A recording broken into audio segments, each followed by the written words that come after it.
Hello everyone, welcome back to my YouTube channel. Olivia here with Olivia's Romantic Home. In today's video, I cannot wait to share with you 70 DIY Dollar Tree decor crafts. Now this is a binge-worthy crafting video. I'm going to share with you guys how to make your home boutique gorgeous on a budget. This is a compilation video of all the DIYs I have shared with you all in the last couple of weeks. So you guys, this is going to cover all kinds of decor styles, whether or not you decorate with farmhouse, French country, romantic, shabby chic, patriotic, however you all love to decorate for the summer. I'm going to give you tons and tons of crafting inspiration. So you guys grab a cup of coffee, some hot tea, or maybe you want to craft along with me. Plug in your glue guns, get out your glitter and paint, and let's get to crafting. For the first Dollar Tree DIY, you're going to take this really beautiful rose little Dollar Tree glass ceramic container, and you're going to hot glue the top of it and then add a pretty doily to the top. Now, a wonderful viewer sent me this beautiful doily, but they also carry doilies at Dollar Tree. You'll just need to cut it down to size. So I hot glued this to the top, and then I also had a wonderful viewer send me this beautiful ribbon, and so I'm just using what I have. So I hot glued this satin bow to the top. Dollar Tree also carries ribbon, but you're just going to hot glue it to the top and then leave the ends long because you want to create a ruching to ruche the ribbon up to kind of give it a really pretty old-fashioned effect. So just add some more hot glue underneath your ribbon and ruche it up to the top. Again, this step is also optional. I'm going to dovetail my ends by going ahead and folding the ribbon in half and then cutting in an upward direction. And I'm going to ruche the ribbon up on the other side of my little box, and that's going to again create that pretty cascading effect, which I think is really lovely when you're working with satin ribbon. Also, you're going to dovetail the end on this ribbon as well, and then just add one more little dab of hot glue to the other side, and you will be completing the top part of the project on this. And then I think this looks really absolutely gorgeous as is, but of course you all know I have to go just a little bit extra. So I found this little bauble in my craft stash. I keep broken pieces of jewelry. This is a beautiful heart. I think this is a really sweet sentimental touch to the top of this beautiful box. I think this is gorgeous for Mother's Day. It would also be just a nice gift or something really beautiful to put on your vanity table. Is actually where I plan to put mine. For the next Dollar Tree DIY, you're going to take one of those glittering 4x6 Dollar Tree frames and then just find a lovely photo of choice. Now, this is going to be for my mom, so I chose a picture of myself, my two sisters, and my brother to put inside of this frame. It's going to be a little bit glam with the sparkle, and you can find these sparkling frames in actually the graduation section at Dollar Tree.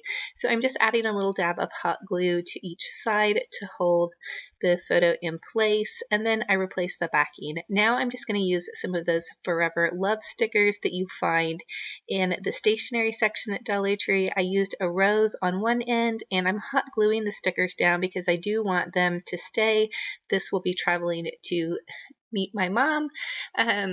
Actually, I'm sure she'll really adore it just because all of her kiddos are in there. So great Mother's Day gift, you guys. Tips, definitely add something that your mom will love, which is a photo of all of her kiddos.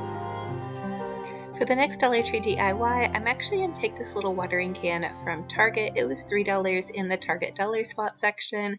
I'm using some homemade chalk paint. To mix my homemade chalk paint, I use 1 cup of regular paint to half a cup of baking soda. It's a little bit grainy, but it is great for craft projects. So I'm just taking this paintbrush and I brush painted the entire thing with the first coat of paint. Now I'm going along the top with some apple barrel black craft paint, and I want to create kind of an enamel tin old-fashioned effect with this. So I'm going along the tops and the sides of the handles with the black craft paint, and this brush was kind of old, but I wanted it to be kind of old and distressed looking, so it didn't bother me if I kind of made some little mistakes around the edges. No big deal. You can also buff those out or just paint over them if you need to. Now I did add another coat of paint. I let that dry, and then I started adding in some of this black paint to kind of give it that really cool vintage vibe enamel tin distressed look, which is so in and so popular. They're showing it everywhere at all of the craft stores and decor stores. So I thought this would be the perfect little tin watering can for a Mother's Day gift or just for some spring decor. Now we're going to take this adorable little watering can, again, that I found at the Target Dollar Spot and painted, and we're going to add some Dollar Tree florals to it. So I just chose a bundle of Dollar Tree pink hydrangeas, some white roses, a white tulip. Again, these are flowers that I already had on hand. They're left over from another project, and I'm just adding them into this water can. I actually didn't even use any foam to hold the florals in because I will probably end up changing them out in just a couple of weeks. So also, I didn't have any floral foam on hand, but I did make it nice and full, so they stayed in here just perfectly, and I thought it was absolutely gorgeous and cute for spring. Again, if you wanted to give this as a gift, you would probably want to add some styrofoam to the base and cut your stems on your florals a little bit longer. Again, I had already used these stems, so they were kind of short. I would have had to use quite a bit of styrofoam, but I think it came out really adorable and oh so springy, definitely something that cheered my spirits.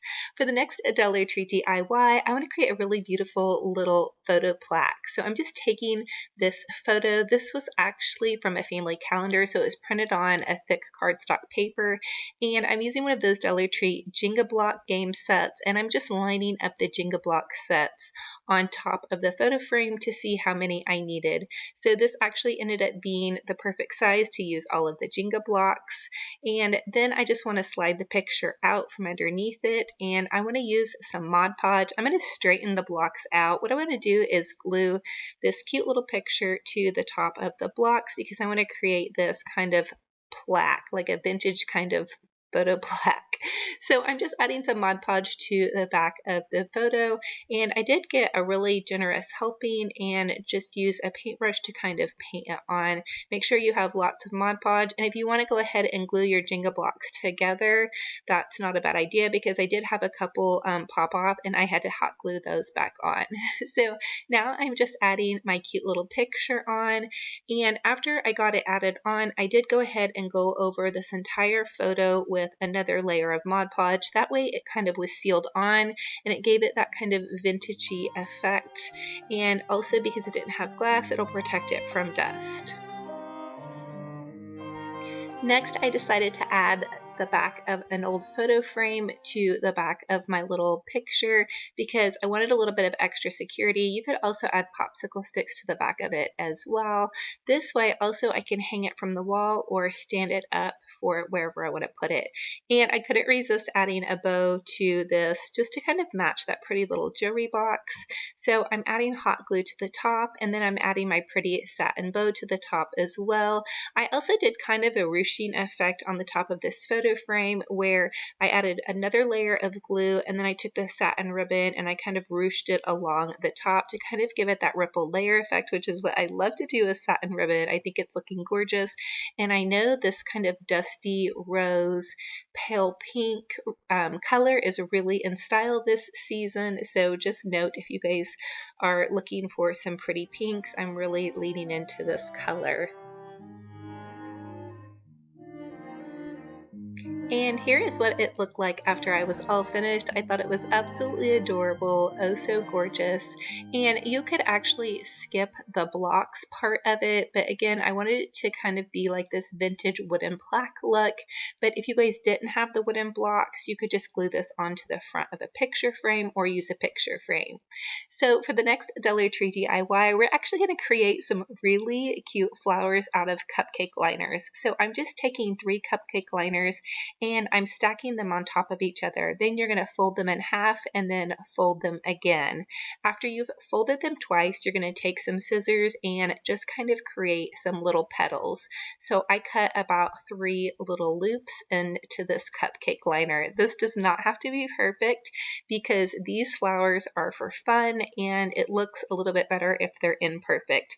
So I'm undoing the cupcake liners now, and I'm going to take a toothpick. These work really great with shish kebab sticks, but I couldn't find mine, so I'm improvising and using a toothpick.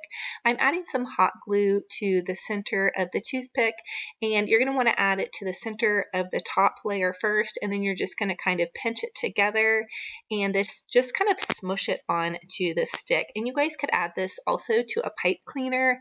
I've also added it to those cute little Dollar Tree straws, but I do find that the thinner your little stick is, the better. You could also add it to wire and that would make your flowers bendable. So you're just going to continue to glue and kind of twist your flower around. This is nothing fancy. A kid could probably definitely do this. Just be careful when they're using the glue. Definitely help them with that part. And now I'm taking a piece of straw that I cut off to make my stem, and I'm just going to hot glue to the top and kind of push my little toothpick down in there. This step is definitely optional, but I wanted to create kind of this cute little whimsical floral, and I thought it looked absolutely adorable, perfect for spring, and oh so fun and chic. Now for the next Dollar Tree DIY, I wanted to share with you guys how I created another floral using cupcake liners. So again, you're going to stack 3 cupcake liners together, and you're just going to take some scissors and you're going to begin to cut notches into your cupcake liner. You only want to cut halfway down though. Don't cut all the way to where the circle is. Just cut little notches, and you're going to cut little notches all the way across your cupcake liner until you get to the end, and then you're going to cut out the center part of your cupcake liner. And then once you have the center part cut out, you're going to take a stick. Any kind of stick will work. A popsicle stick, this little cute little straw will work. You're going to add a hot dab of hot glue, and then you're just going to twist your cupcake liner onto whatever stick that you chose. These are actually straws from the Dollar Tree. I found these at the Dollar Tree. I was really excited. They came in the plastic container section. But anyway, back to the flower, you're just going to continue to add hot glue and then just wind your flower around. Now, if you want it to be more compact to the top, you want to don't let it slide down, add more hot glue, and then you're going to glue it to the end. And then now I actually used the cupcake liner in the opposite direction to kind of give it a white effect petal on this one. And so I'm just adding some more hot glue, and then I'm going to wind the cupcake liner again around this part to create the second layer of my flower petals. And you're just going to continue to add some hot glue. This is so fun and so easy. I really had a lot of fun playing with these cupcake liners. I think the next time too, I think we should do some floral to create some flowers with coffee filters. Comment and let me know if you guys have done that. Sorry, I couldn't think of the word. So now I'm just adding the last layer of petals, and so I added some hot glue, and then I am twisting that on, and that's going to create your last petal. And then once you get to the very end, you're just going to hot glue a little dab there on the end, and voila, you have a beautiful flower. And you can go ahead and take and fluff your flower by pulling those little ends down.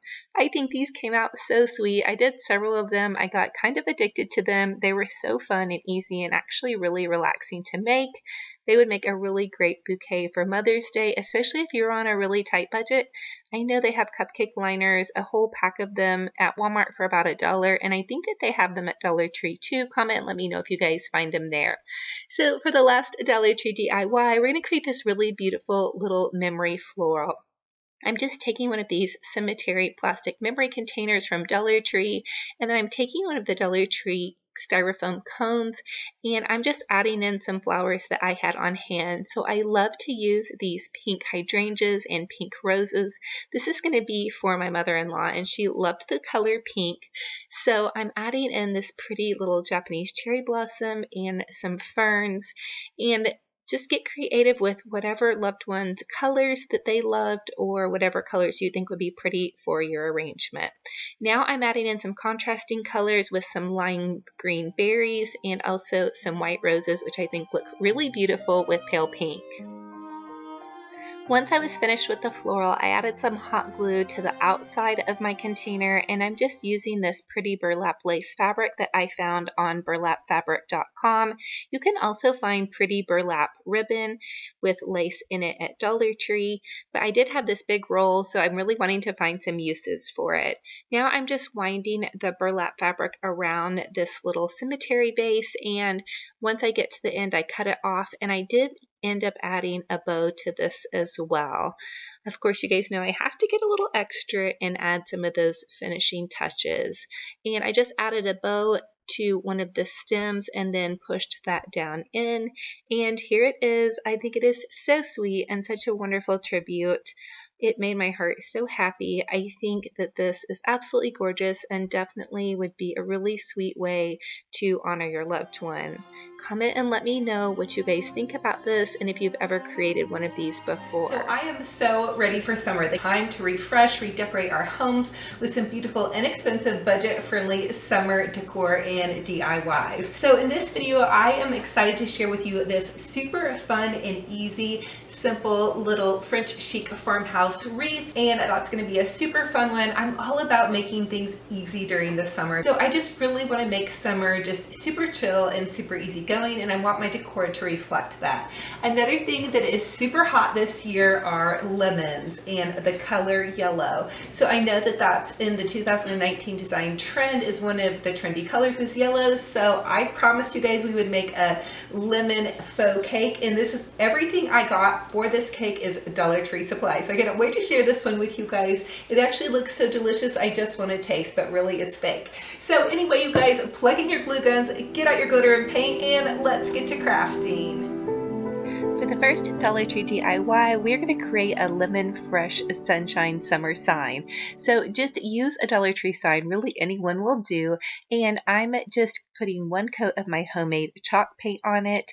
And to make the homemade chalk paint, you just use 1 cup of regular paint to half a cup of baking soda and mix well.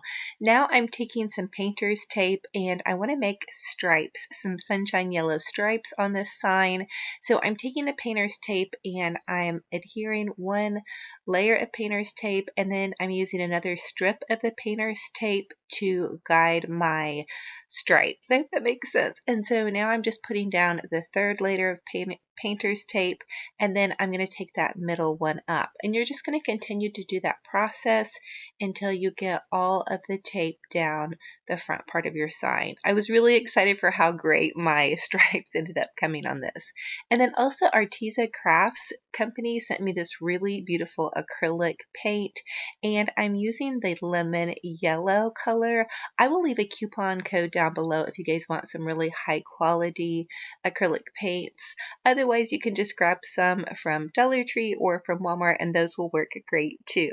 So now I'm just painting the stripes on my sign, and I did just use 1 coat of chalk paint on my base sign and then 1 coat of the lemon yellow for my stripes.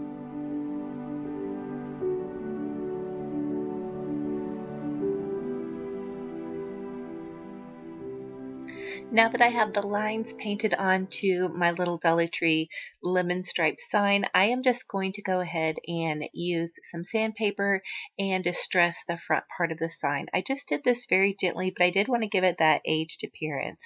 And now I just grabbed some Dollar Tree acrylic white paint, and I just want to go over the little bit of yellow stripes to kind of tone them down just a hair. This step is definitely optional. Now I'm taking some of those Dollar Tree letters, and I want to put lemons. I want to spell out lemons on the front and then put 5 cents underneath it. And you can tell that I ran out of room, so I actually had to move these letters down.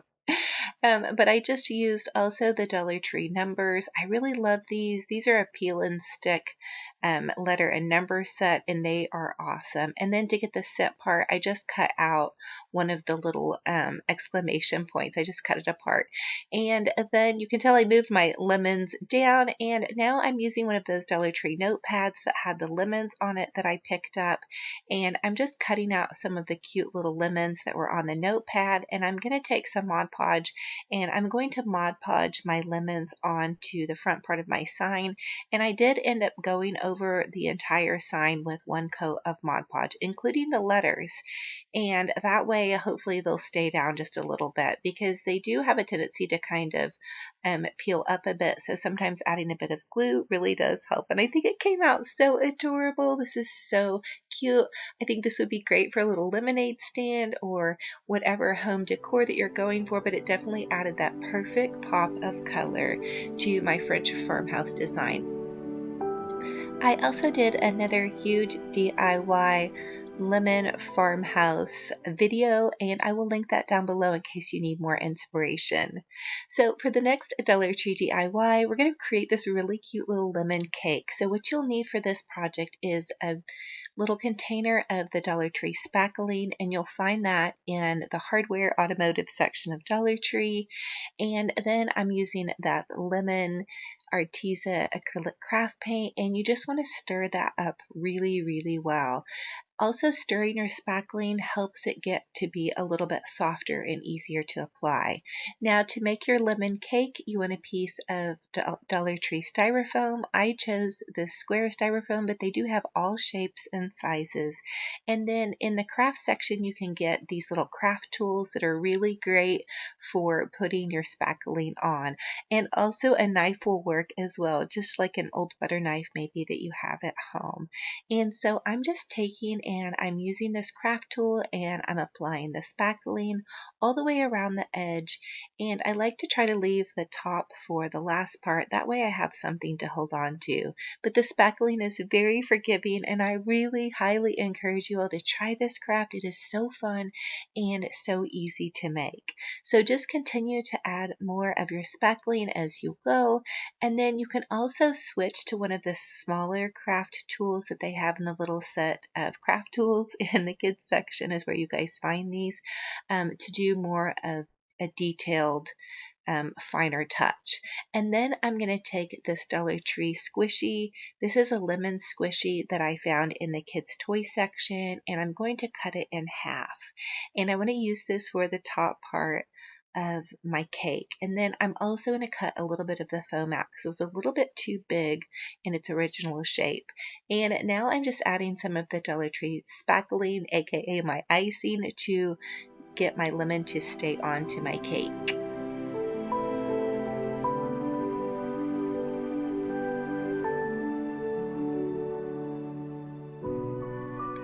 Now I'm just going to cut some lemon slices from that same piece of Dollar Tree squishy, and I'm going to apply that to the top part of my cake. And now I'm using some pieces of Dollar Tree greenery. This was on another floral that I had left over from another project, and I'm just going to attach that to the top part of my cake. And you guys can use a little dab of your icing to get these to hold on even better if you need to, if your icing is not thick enough on the top. So you can see I'm just adding a little dab of icing, and I'm adding on some of that Dollar Tree gypso. It kind of looks like baby's breath. Also, a lot of you ask how long these cakes take to dry. They do take 3 days to completely dry all the way. However, the Dollar Tree spackling dries quicker than the spackling that's the featherweight spackling that you get at Lowe's. Just a little note for you guys. And here it is, all decorated up, so lemon fresh and so gorgeous. And I really think it looks really realistic. I think if you didn't know, you might guess that it could be a real lemon cake. And these are so gorgeous and so fun to add to any of your new summer vignettes. So for the next Dollar Tree DIY, we're going to create a cute little, very easy cake stand. You're just going to need a Dollar Tree candlestick, a little Dollar Tree plate, and then some E6000 glue. And you're going to take the E6000 glue and you're going to apply it to the top part of your candlestick. And you can use any plate that you guys have laying around. And I also have found these candlesticks at the thrift store for $1. Just a little hint on that. So just apply it to the bottom of your plate, and then you'll need to let that dry for about 24 hours before the E6000 glue is dry. And then add your darling cake, and voila, you have a very fabulous cake stand and cake that nobody would know cost you only about $2 or $3 to make. I think these are so fun, and I cannot wait to share more cakes with you all. So for the next Dollar Tree DIY, I'm going to create this cute little burlap wreath. So I'm taking some burlap, and actually I got this burlap from burlapfabric.com. I do have a $5 off coupon, but I'm taking this little pipe cleaner and then one of those Dollar Tree 12-inch wreath bases, and I'm just going to wire the pipe cleaner on. Now this is the ruffle method. If you guys need more help, this is the ruffle method for a burlap wreath. So you're just going to wire your burlap on, and this is really easy. Trust me, if I can do it, you guys can do it. So you're just going to pull your first loop of burlap through. and then you're going to pull your second loop of burlap through, and then your third loop of burlap through. So you can see on the wire wreath form, there's 3 layers there, so you just pull it through each layer, and then you're going to take and you're going to kind of squish it down. So you just kind of push it down with your fingers, and then you're going to take it in the back and you're just going to twist that 3 times. So while you're holding your little loop at the top, you're going to twist in the back, and then you're going to bring it back up through the bottom, and you're going to start your next row of little puffs here. So you're going to pull it through again, and then you're going to pull it through again on the next rung. And my burlap was kind of a thick size. I'll link the dimensions down below for you guys, but you're going to go ahead and pull it through, but just make sure it doesn't get twisted. My fingers were having a bit of a time with it, so you have to kind of unroll it as you go. That was probably the most trickiest part for me, was that it kept getting twisted. So anyway, you're going to go ahead and squish it down again, and then hold on to it there at the top, and you're going to twist it 3 times in the back, and that'll keep it from unfurling on you or undoing. And then you're going to push it through again the bottom, and you just work your way up each time until you get to the top, and you just continue to repeat this process over and over again until you get all the way around the wreath. Now, a little tip is the first one of these I did, the loops were a little bit large, and I did these loops a little bit smaller this time, and I feel like I got better results and I didn't use as much burlap. So just continue to work that burlap magic and pull those little loops through 3 times, twist in the back, and then go back down and start the process back over again.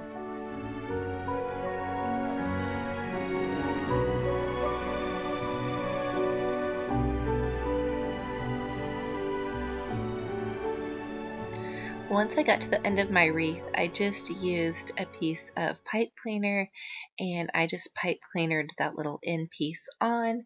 And also I wanted to let you all know that Walmart and the craft stores also sell these large, big, long spools of burlap that you guys can make these wreaths with. I think Walmart's is about $4 or $5, and I'm not sure about the craft stores, but I will leave that coupon code for the burlapfabric.com down below if you guys want to check any of their burlap stuff out.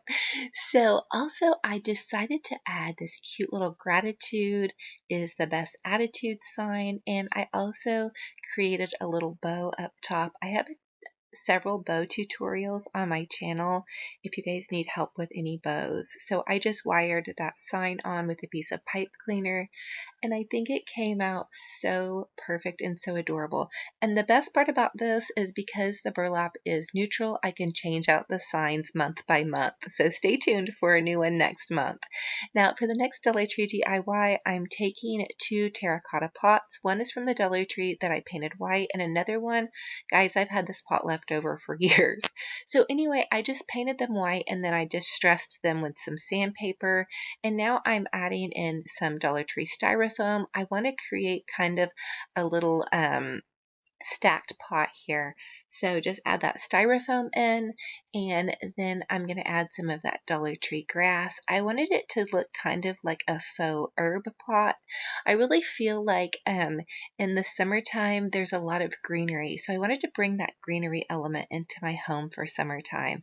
And also I wanted to add in some of this Dollar Tree moss, and then just continue to add in more greenery. I also added in this large piece of greenery through the top to stabilize that little top pot. I did hot glue the top pot to the piece of styrofoam, but I wanted to stabilize it by poking a big long piece of greenery through it. Now you can see I'm adding in some of those Dollar Tree ferns, and this just came out so gorgeous and so perfect. I also added in some cute little white flowers to just kind of give it a little bit of visual interest, and I thought it looked really adorable with this cute little wreath we just created. Now for the next Dollar Tree DIY, I'm just taking some old mason jars. Actually, I think these are Kerr jars, but Dollar Tree does sell jars or you could use a peanut butter jar, any old jar that you have laying around. But I'm going to take 3 jars and I'm just painting them with my homemade chalk paint, and then I'm taking a wet towel. Now I did paint them with 3 coats of paint, and then I'm going back in with a wet towel and I'm wet distressing them. And then I'm cutting out some of those cute little lemons from my Dollar Tree notepad, and I want to Mod Podge those to the top of these cute little jars.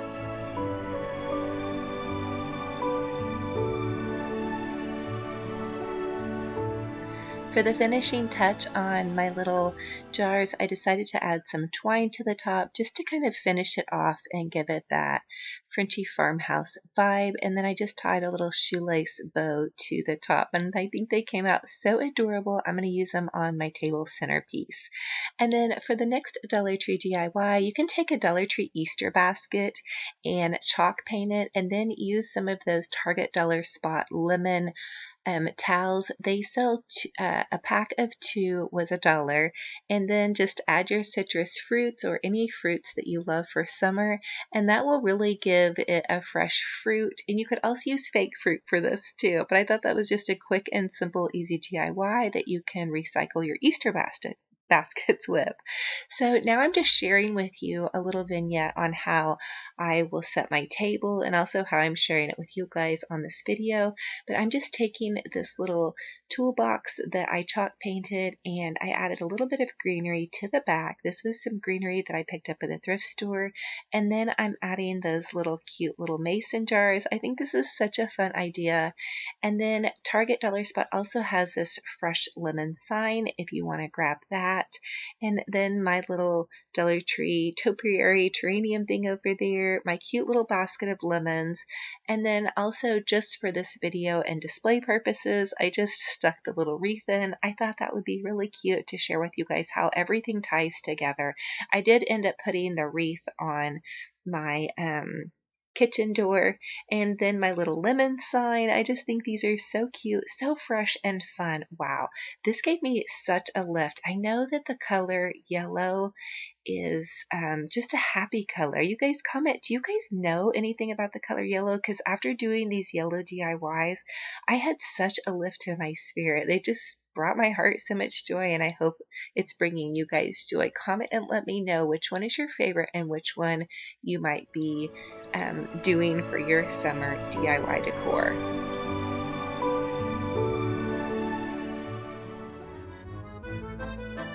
Bonjour! We are going to Paris again. We are going to see the Eiffel Tower. We are going to drink some lovely Parisian coffee. Really, we're just going to be crafting away in our living room, but we can pretend, right? So you guys, let's create some awesome, fun home decor on a teeny tiny budget. Plug in your glue guns, get out your glitter and paint, and let's get to crafting. For the first Dollar Tree DIY, we're going to create a really beautiful French chic style photo. So I'm just taking a 4x6 photo frame from the Dollar Tree, and then I found these really neat vintage style pictures off of graphicsfairy.com. They have free printables, and I will put a link in the description box below, but you're just going to cut your picture out and you're going to put it back into the frame. I love this shadow box style frame that they have at Dollar Tree. It's very kind of vintage to me. And then I'm just going to hot glue on each corner and add some lace trim, again to bring that kind of Victorian vintage chic style in. And then I also did have some trimmings left over from another project, so I'm just adding a bit of detail. This is an extra step. You guys definitely don't have to do this, but it kind of will hide those little trim edges. And I could not resist, and I also added just a bit of bling to every corner. And here it is. I also draped some pretty pearls over the side of it, and I thought it came out really beautiful, oh so chic and ready for your French boudoir.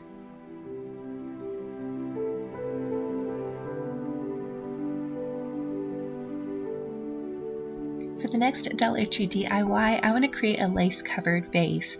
So I'm going to take a Dollar Tree vase. You can choose really any size and style that you want. And then I'm just going to take an old piece of lace from a curtain that I had. And I had one of you guys ask me what to do with some old lace. So this is a really great fun thing to do. You can also take it and kind of hot glue it up around each side. This is an extra step you really don't have to do, but it does kind of keep the lace in place while you're wrapping your either ribbon or twine around it. And so I just took a piece of Dollar Tree twine and I wrapped the twine around it, and that's going to give you kind of a vintage shabby chic rustic vibe if you just want to leave the twine. You're also going to cut off that excess lace at the top. But if you want to go a little bit glam, you can also use a really pretty ribbon on this. This is really great though to get creative. You can really customize it to whatever colors are in your bedroom or your living room and whatever decor style that you absolutely love. And I wanted to share with you guys a couple of ideas on how to style your lace covered vase. You could put a little candle in the top. You could also put some pretty feathers in the top, and you could also add some gorgeous flowers, whatever you're in the mood for. And then I decided to go a little bit extra on mine. I had this beautiful ribbon that one of my lovely subscribers sent to me, and so I'm just going to go ahead and add a satin ribbon to the top. And Dollar Tree also carries satin ribbon, so just look in their crafts section. But I'm just going to go ahead and I'm going to tie it at the top in a shoelace bow. And a shoelace bow is just tying it just like you would tie your shoelace. It's super easy peasy. And then you can also add some more trimmings to the center of this to give it a little bit more of a Victorian flair. I chose for mine to add some really pretty pearls to the center, so I just added a dab of hot glue, and I've kind of just looped some pearls in and then added a couple dabs of bling and some feathers. And I thought it came out very French chic and oh so fabulous for a dressing room table.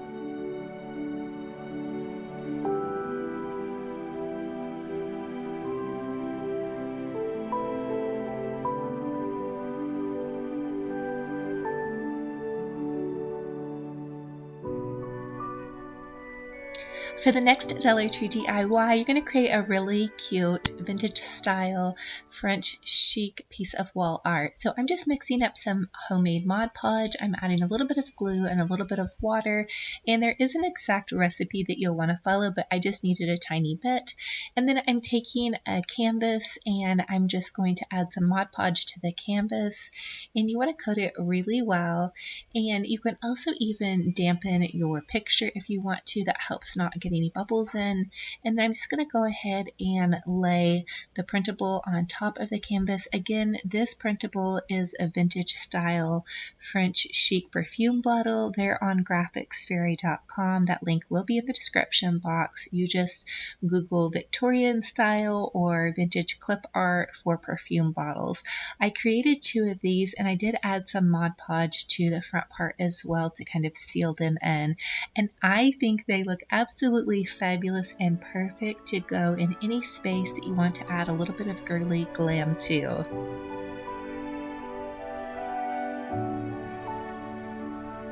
For the next Dollar Tree DIY, I'm going to create a coffee filter paper flower garland. So I'm just taking some paint and I'm mixing it into a dab of water. This is actually some watercolor in the lilac color. And then I'm taking the coffee filter and I'm going to fold it in half and fold it in half and fold it again. And then I'm going to dip it into the water paint mixture.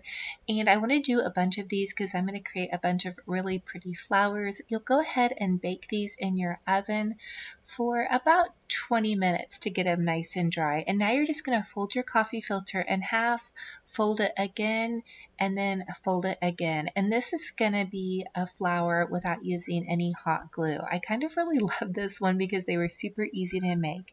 So then you're just going to twist the base of your flower, and you're also going to take a piece of pipe cleaner and add that pipe cleaner on to secure it and also give it something to attach to your garland hanger too. And for the garland base, I'm just using this clothes hanger. So once you have your little pipe cleaner twisted on, you're going to take your coffee filter and just kind of bend it out. And you can see I did dye some of these in kind of that lilac purple color.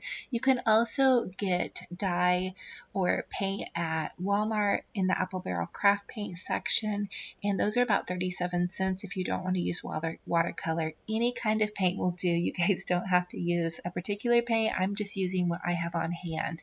So now that I have my little flowers made, I'm taking the end of the pipe cleaner from where the flowers were, and I'm just twisting them on to the wire coat hanger. And I also dyed some of my coffee filters in this pretty green color for the leaves, and now I'm just going to kind of cut them out in a leaf shape. And you know, leaves in nature, you don't have to be particular about the shape of your leaves. Just get creative, and then you're just going to take your leaves and push them on to the end of your pipe cleaner.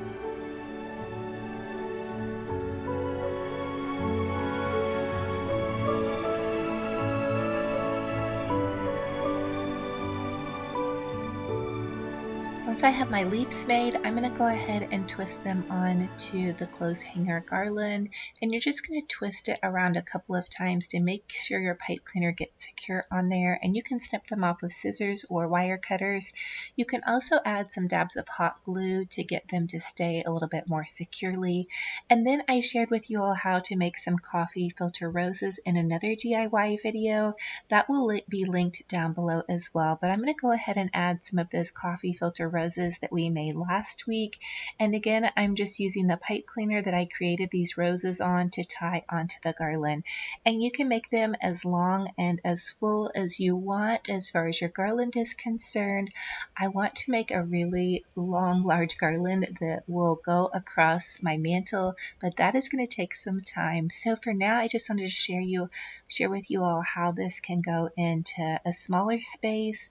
I set it with these beautiful DIYs for this French chic vibe, and I absolutely adore these. Actually, Mr. Romantic was so impressed with these flowers, he didn't even know that they were made out of paper coffee filters, so I definitely encourage you guys to give these a try.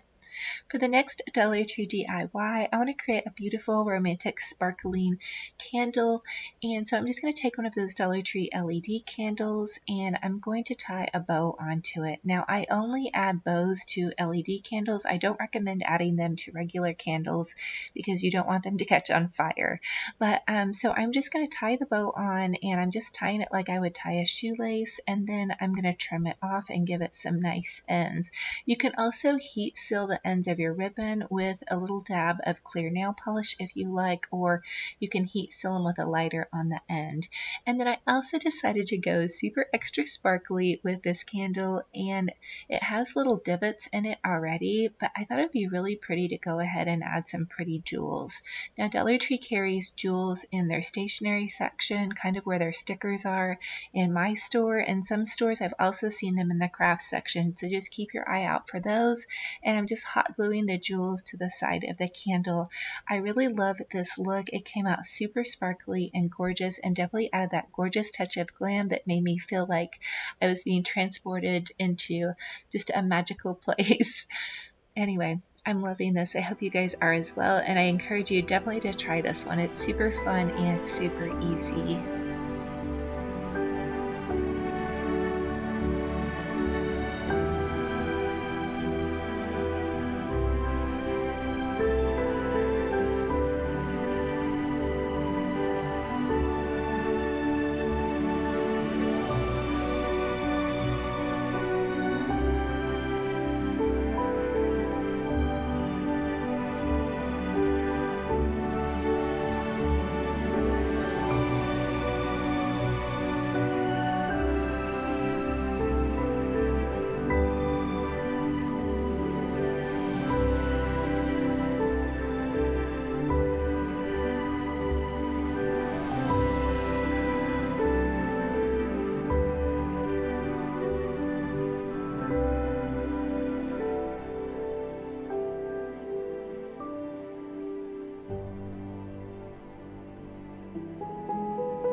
for the next DIY, we're going to upcycle these shampoo bottles. So actually this is almost more of a trash to treasure project, but again, I printed some printables out from graphicsfairy.com, and these are just some Victorian lady photos, and I'm just hot gluing them to the sides of these shampoo and conditioner bottles. I want to create just some really cute, adorable vintage style bottles. You could also cover these with fabric and then add your label to the front, and you could Mod Podge over the label to kind of give them a little bit of sealant to protect them. But they're going to be sitting in my bathroom, so you're really not going to notice the backs of them. I'm also adding in some really pretty crochet lace and then a little bow to the top. I also thought about adding those cute little Dollar Tree stickers to the front, but I changed my mind on that. And I love how they really give this display that vintage feel. I've been looking at a lot of vintage Paris movies, and so I was just so inspired to create some really girly decor for my boudoir area, my little dressing table, and I also have a pink bathroom that I love to put some really beautiful Victorian treasures in, and I thought these would be just that perfect touch. So comment and let me know which one of these is your favorite, as always, and which one will you be trying. I really wanted to create some beautiful decor that you all can do where you might already have a lot of these items on hand, and you can create a really sweet space for next to nothing. And I really feel like this transported us to another place in time, just that vintage vibe where ladies would sit at their dressing tables to get ready. And also don't forget to check out that other video with the coffee filter roses. It was so fun and easy to make with those. I also wanted to share with you, outside of my front yard, my real roses are actually blooming now. I was so excited to see them popping out, and there are lots of buds, so tons of roses coming soon. And of course, Tinky had to grab a spot in the video. And then here is my darling son and his girlfriend at their prom. We actually took photos before their prom, so here's just kind of some of the footage from that. She chose this gorgeous pink dress, and I did help make the corsage for her. But she is an absolute doll, and thank you for all of your kind comments on their photos. To share with you how to make these beautiful coffee filter roses. So you guys, these are so gorgeous. If you don't do any craft for the rest of the year, you have to try these. So I made several of these in different shades, and I cannot wait to share these with you guys. So get out your paint, plug in your glue guns, and let's get to crafting. To get started, you're going to need some coffee filters, pipe cleaners, a pair of scissors, some hot glue sticks, and a hot glue gun. And we're going to start out by making our white rose first. The first thing I'd like to do is separate out my coffee filters, and to make a big full fluffy rose, you'll want to use 9 coffee filters total. So you're going to take your coffee filter and you're going to fold it in half. And then once you fold it in half, you're going to fold it again.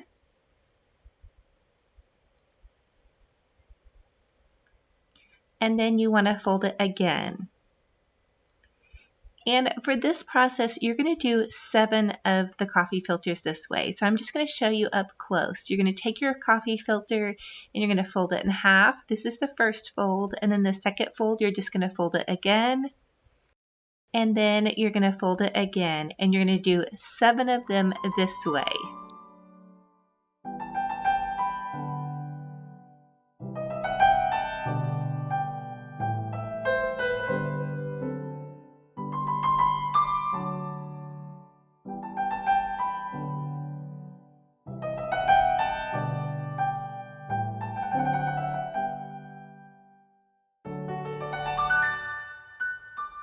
So now you have it 7 folded here, and then for the last 2, you're going to fold it in half, you're going to fold it again, and fold it again, and then fold it one more time. So you're going to have 2 coffee filters that are folded in this fashion, and this is going to make up the center part of your rose. So you're going to fold it in half, fold it again, and then fold it one more time. So it's going to be just a little bit smaller of a fold than your other 7. And then you're going to take and you're going to make your petals. So you just want to take and you want to cut a little half oval in the top of your coffee filter. This is super easy. Don't be particular about this, you guys. A rose is going to be very variegated in your garden, and so don't worry about being particular about this. Now you can use your first cut if you want to use as a guide for yours. But you guys know me, I kind of like to freehand things, so I just kind of cut my petals. So you're going to take and you're going to cut all 7 of your petals in this style. And then you're going to unfold it and you're going to cut it down through the center. So it's going to form the shape of a heart. For your last 2, you're also going to cut a petal in the top of those, and then when you unfold this one, it's going to be a little bit larger than a heart, but you're going to cut down the center again, and that will give you your last 2 petals. Then you're going to take your little pipe cleaner and bend it into a hook, and then you're going to take your inner petals and you're just going to fold them twice, about a 1/2 inch fold, and you fold in an upwards direction, and it should look like this. I like to think of my inner petals of looking like one of those handmade turkey things that the kids used to do for Thanksgiving. So anyway, then you're going to poke a little hole in your petals to run your pipe cleaner through. You guys could also use floral wire on this part or a shish kebab stick, whatever floats your boat and whatever you have on hand. And then I'm going to add some hot glue to my pipe cleaner to secure the inner part of my rose. So I'm just adding that hot glue on. Now be careful when you start with the gluing. I did burn myself just a little bit, not too bad, but I do use a low temp glue gun. And now you're just going to take and begin to form your petal. So you're just going to wrap it into kind of like a little burrito, and you're going to fold it all in one direction and just continue to roll it up. And then that's going to make the center part of your rose. Easy peasy. So go ahead and glue that spot right there. And you're just going to kind of give it a little bit more of a twist, and you guys can get creative with this.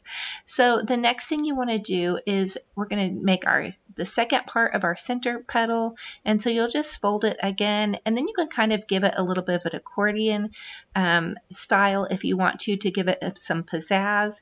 And then you're just going to take that and you're going to hot glue on the bottom part where it's going to attach to the pipe cleaner, and then you're just going to attach that to the pipe cleaner and roll that around. So basically you're just going to be doing a lot of rolling of these little petals. So you're going to take the center part and you're going to hot glue the bottom part and then just begin to kind of wrap it around. Again, be careful when you're using your glue. Use a low tip glue gun because it does get a little bit tricky with all the rolling, and you guys could probably use a tacky craft glue, but I like the instant result, so I go for hot glue. Now for the larger petals, you're just going to fold it one time and you're going to add glue to, again, the bottom part of the petal. Here's a little bit of a close-up, so hopefully you guys can see a little bit better. And then you're just going to wrap that around the base of your rose. And you're going to continue this process with all 7 of your petals. And for mine, I did kind of give them a little bit of a fluffing as I went along, or you can wait till the very end and fluff them out if you like. And so I'm just going to continue to fold the little heart-shaped piece and then glue it on. And you're just going to continue to do this until you've used up all your little heart-shaped pieces. And you guys can make this as full or as small as you want. On some of my roses, I used 11 coffee filters, and on some of them I only used about 7 to 8. So here is a close-up with the 9 of the coffee filters that we used, that we cut and then folded and then glued on. And you can take your fingers and kind of bend the petals out to kind of smooth them as well. So now I want to share with you guys how you can dye some of your petals. This is the easiest way that I found. So I'm just using about a 1/4 cup of water and then a big dab of the Apple Barrel Craft paint, and I will list the colors of these paints down below. And then you'll just take, and I just used an old makeup brush to stir it up with, and then I just dipped my tips right into the mixture, and then I laid it out on an old baking sheet, and I did all 9 of my pieces for this pink rose in this fashion. So I just dipped them in and then I laid them out. And so again, you guys don't have to be perfect with this. Now I've already got them folded into the folds. I wanted to do this because I didn't want my coffee filters floating around in my oven. And this is, again, just what I found to be the easiest for me. Now I'm going to take my coffee filters and put them in the oven at 300 for about 15 minutes, and then I'm gonna come check them. Now I'm going to assemble my pink rose in the same fashion that I did with my white rose. So I'm just folding the center part into a third, and this is going to be your center petal. I'm just going to put them on top of each other and then cut out the petal. Again, these are the center petals, so I'm only using the 2 coffee filters, and then I'm cutting the little petal part on the top. And you don't have to be perfect with this. And I did put 2 of these together to kind of make them go faster this time. So now I'm cutting the larger petals by just layering them on top of each other. And then I'm just going to continue that process until I get all of my petals cut out.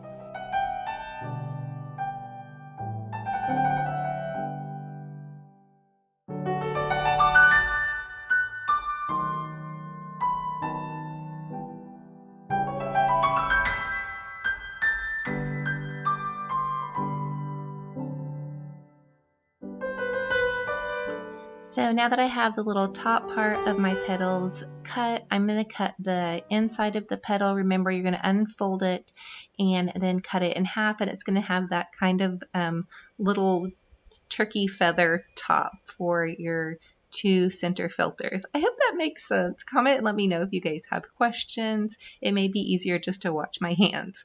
So now I'm going to cut the other 7 petals, and again, you're going to unfold those, and you're just going to cut those into the heart shapes. So I'm going to continue to do that. And as you can see, it's easier if you keep the center petals separated from your larger petals. That just seemed to help me. That way I didn't get them mixed up.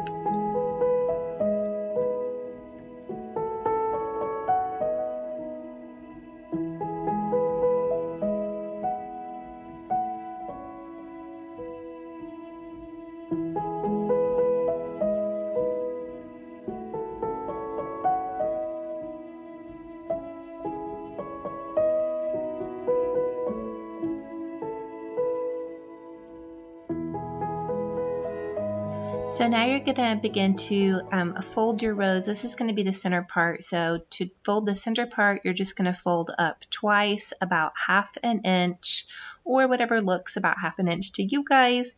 And then I like to put 2 of them together and then poke a little hole in the center. And then I want to take my pipe cleaner and loop it up and then secure it with some hot glue.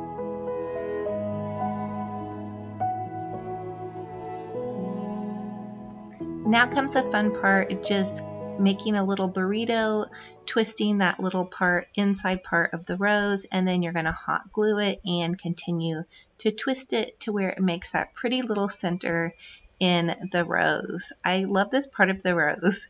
And then you're going to take another one of those petals, you're going to fold it twice. Again, these are our inside petals, and you're just going to kind of give it a little bit of an accordion fold. And I found this part to be kind of optional, but you're just going to kind of fold it over and then hot glue it. I gave it 2 little accordion folds.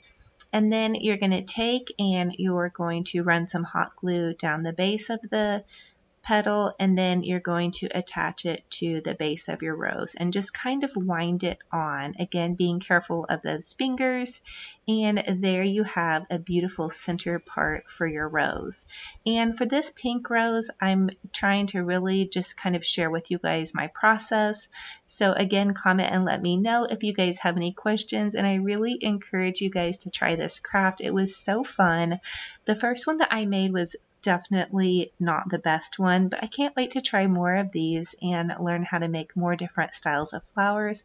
And also comment and let me know if you guys have made these before, and what style of flowers have you made? Have you made hydrangeas? Have you made roses in an easier fashion? I tried several different kinds, but these seem to be the most realistic to me. So now we're going to attach the heart-shaped petals. And remember, when you're attaching the heart-shaped petals, you're just going to fold about an inch up and then add hot glue to the bottom and start to wrap that around. And just be creative with this. Every rose petal doesn't have to be perfect. You can also bend them out just a little bit as you go, or you can wait until you're done and begin to bend your petals out. So just continue to add as many petals as you like until you get a nice full pretty rose, or you can just add a couple if you wanted that smaller rose, or you could even not add the heart petals and just have a pretty little rose bud.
So I'm just continuing to fold those petals, adding hot glue to the bottom, and then adding them to the side of the rose.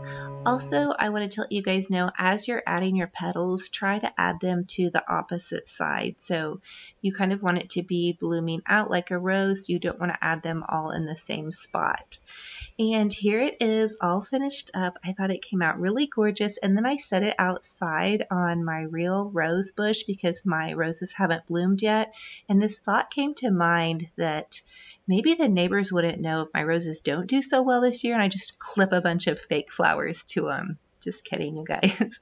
But here they are in this really beautiful little teapot. Oh my goodness, I love the fact that you can create whatever colors that you want to match whatever decor style you have with these. These are going to be so fun to play with, you guys. I'm so excited I tried this craft, and I hope you guys are loving it and are able to make some for yourself. There's French shabby chic farmhouse floral arrangement. I'm also going to share with you guys some tips and tricks for how you guys can make your home boutique gorgeous on a budget just by slip covering your sofa with some blankets that you might have laying around your house, and also creating some really cute chair sashes. I use these on my Easter table and a lot of you guys asked me about them, so I'm going to share with you guys how I went about doing that. So excited to bring you guys along with me. You know I love to decorate for every season, and so this is going to be another exciting adventure. Okay, you guys, now it is time to take down my Easter mantle. I will be putting up a new floral for the next couple of months. So this is quite a display. I've loved it, but it's time for a change. You guys know I love a fresh new beginning for every season, and I loved Easter and I had so much fun with Easter, but it's definitely time for something new. So I'm going to start by taking down my bunny banner, and I just have a box that I'm going to throw all of my florals in, and then I'll pack up my little Easter decor in a separate container.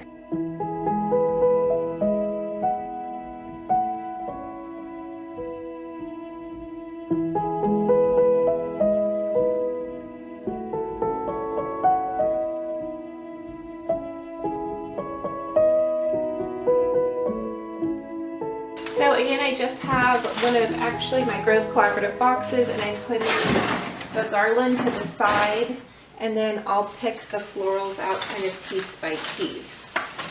So I'll start with my larger pieces, and I'm just going to stand everything up in here because I will be redoing and reusing these florals, so I don't want them to get damaged. And these are Dollar Tree florals, except for the big pretty pink roses. Those I found at TJ Maxx.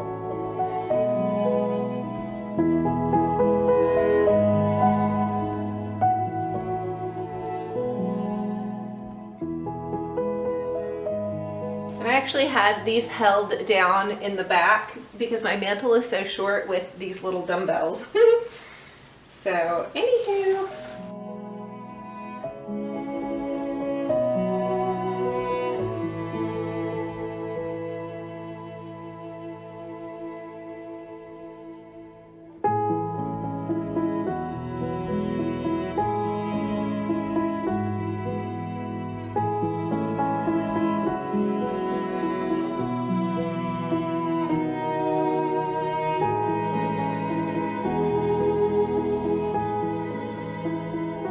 Alright, now I just have my moss and I'm going to put this in with the rest of my gardeny florals as well. So I am going to vacuum everything first because all of that spring moss, you guys, made a huge disaster and it needs to be vacuumed, and then we're going to spray everything down.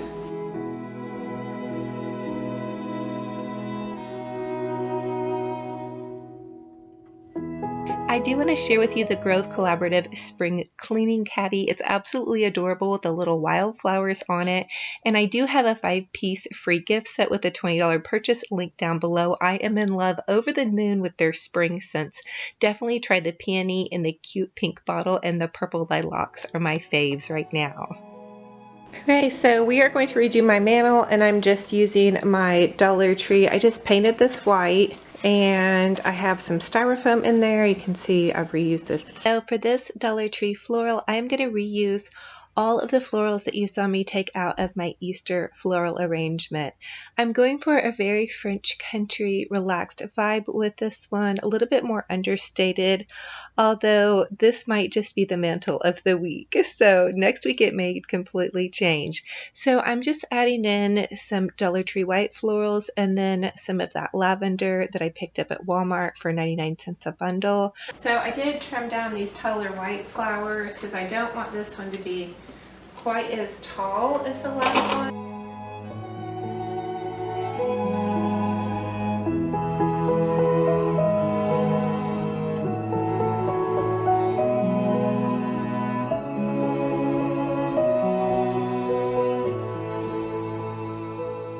So for this arrangement, again, I just used a lot of whites and the pale purple. So I'm adding in some white tulips.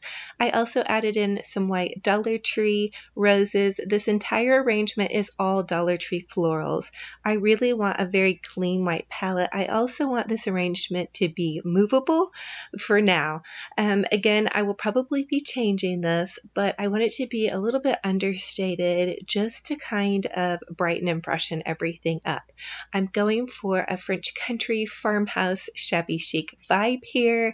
I did a really over-the-top arrangement for Easter, which I absolutely loved, but I do want to work in some tulips. I really have my eye on tulips for this upcoming next season. I'm even thinking about doing a tulip wreath. I see them on Pinterest all the time. Comment and let me know if you will be interested in attempting one of those really beautiful tulip wreaths, and also if you guys know any of the stores that have really great deals on tulips. Now you can see me adding those really beautiful white books that we had painted white a couple of DIYs back, and I added that French script lettering, and then I just added in these really cute little tulips that I found at the thrift store. It was 75 cents for this beautiful floral, and then I added that really pretty vintage candelabra over to the side, and I'm really loving this. Okay, it's just very soft and very sweet and very French country shabby chic and very clean feeling. And also up above over by my mirror, I do have those vintage kind of candelabra pieces, and then the Victorian lady and gentleman on either side of the mirror.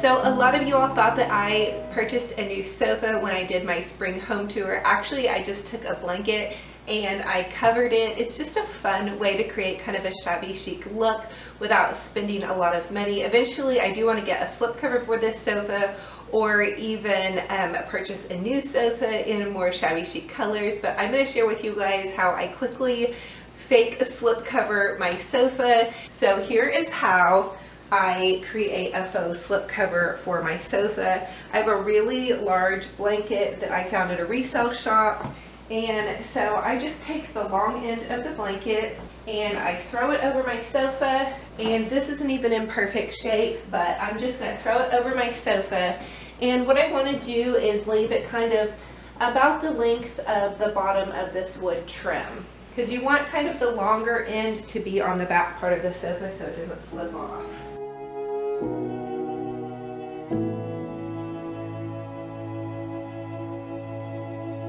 Okay, and then once I have it where the blanket is kind of coming down right here, and you can even go about slip covering it with 2 blankets if you want to, that would work as well. So the way I do it is I just go ahead and push it down right here in the cracks, and that will get it to hold on really well on the sides. And then you can just kind of tuck it around the bottom here. And this is just a fast, easy way to slip cover your sofa without spending any money, which I love. Okay, and then if you want to, you guys can go around this side, and you can take this side edge and tuck that in as well.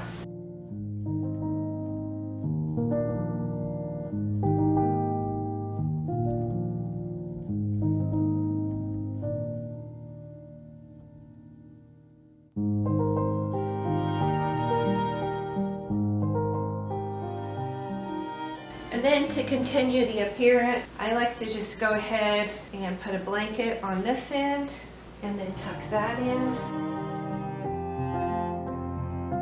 And there you have your fake slip covered sofa.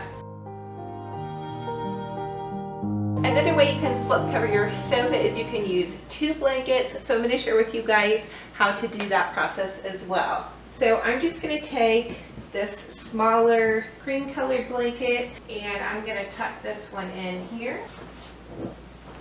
And you can even pull your couch cushions out just a little bit so you can get a good tuck. And then I'm going to see how far down this blanket goes. It's not a super long blanket, so I'm just going to tuck it in a little bit there. And this time I'm going to go long ways with this blanket.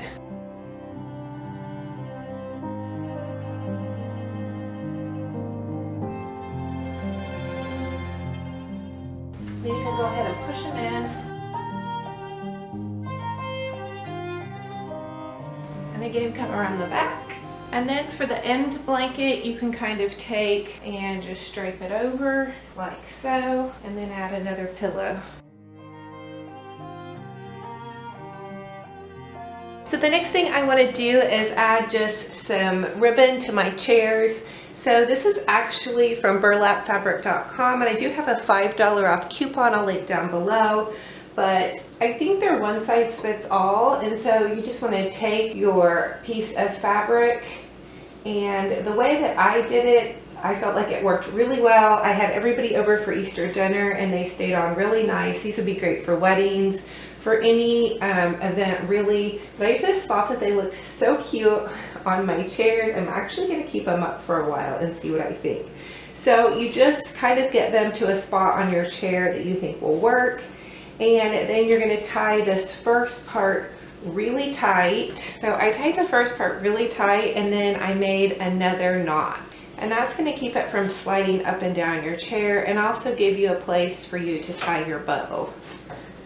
And I really was excited for how cute these came out. And then you just take and you tie a bow like you would be tying your shoelace. So you come up with this loop, you've got it held with your thumb, you're going to wrap it around and then push it through that little knot spot right there. And And then I just kind of tighten mine, and then you're just gonna fan this part out. And you have this cute little bow. And I wasn't even perfect with how I tied all of them, so they're a little bit different lengths on the other chairs. But I thought this was super cute and made it feel really shabby chic French farmhouse, very festive.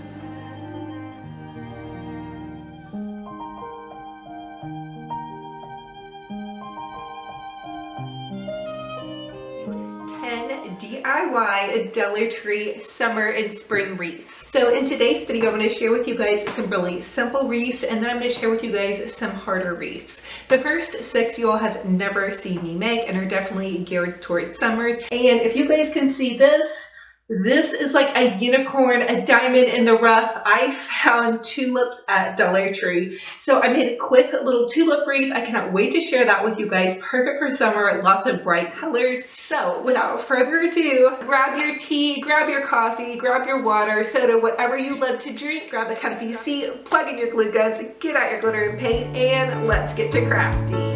For the first Dollar Tree DIY, you're going to need one of their wired 14-inch wreath forms, some wire cutters, and then some Dollar Tree floral wire. And then I just picked up 15 bundles of the Dollar Tree tulips. I was really excited to find these in our store. I've been looking high and low, and they were actually scattered around, so keep checking back if you guys want to try to find these tulips. I also know that Michael's and Hobby Lobby usually carry some tulips as well. So I am just taking the tulip stems and I'm just going to poke them into the wire wreath form. I kind of went on the inside of the base, as you can see, and then I did cut some pieces of the wire floral wire, and I just went ahead and wired these little stems on. I wanted it to be a little bit more secure. I don't think that this step is totally necessary, but again, if I decide to hang this outside, I want it to last fairly well. So just continue to add your tulips. This wreath was so easy. You basically just take the bundles and you poke them into the wire wreath form, and then you can kind of move the little stems around, as you can see, and also just secure your tulips wherever you feel like it's necessary if they seem to be floppy. But do try to push the stems up and through the wire wreath form, and then add your little wire. And there you have it. You just keep going, and you wouldn't even have to cover this whole wreath. If you couldn't find all of these tulips, you could do half of it and then maybe wrap the other half with some ribbon and add a bow. That was actually my plan until I searched high and low and was able to find several different bundles of these tulips. And I did just alternate the purple and the pink. I felt like it came out so festive and absolutely gorgeous. I'm gonna hang it from my cabinet, which I did tease you guys that I had moved this cabinet from my dining room over to my couch area to give me a little bit better of a workspace, and I will be revealing that in my next video, what I'm gonna do with that space. I also want to share with you all a wreath that I made out of the coffee filter flowers that I shared with you guys a whole video on how to make these. And also, for the next Dollar Tree DIY wreath, we're going to create a really beautiful Marie Antoinette wreath with some coffee filter roses. So just take one of those Dollar Tree bamboo wreaths, and I took some of my coffee filter roses and wired them on to this coat hanger, but you could also hot glue them, and here's how you make those roses. Started, you're going to need some coffee filters, pipe cleaners, a pair of scissors, some hot glue sticks, and a hot glue gun. And we're going to start out by making our white rose first.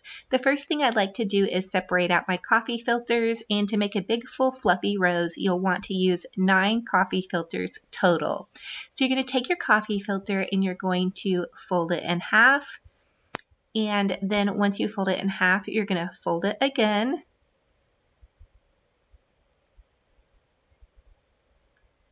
And then you want to fold it again. And for this process, you're going to do 7 of the coffee filters this way. So I'm just going to show you up close. You're going to take your coffee filter and you're going to fold it in half. This is the first fold. And then the second fold, you're just going to fold it again. And then you're going to fold it again. And you're going to do 7 of them this way.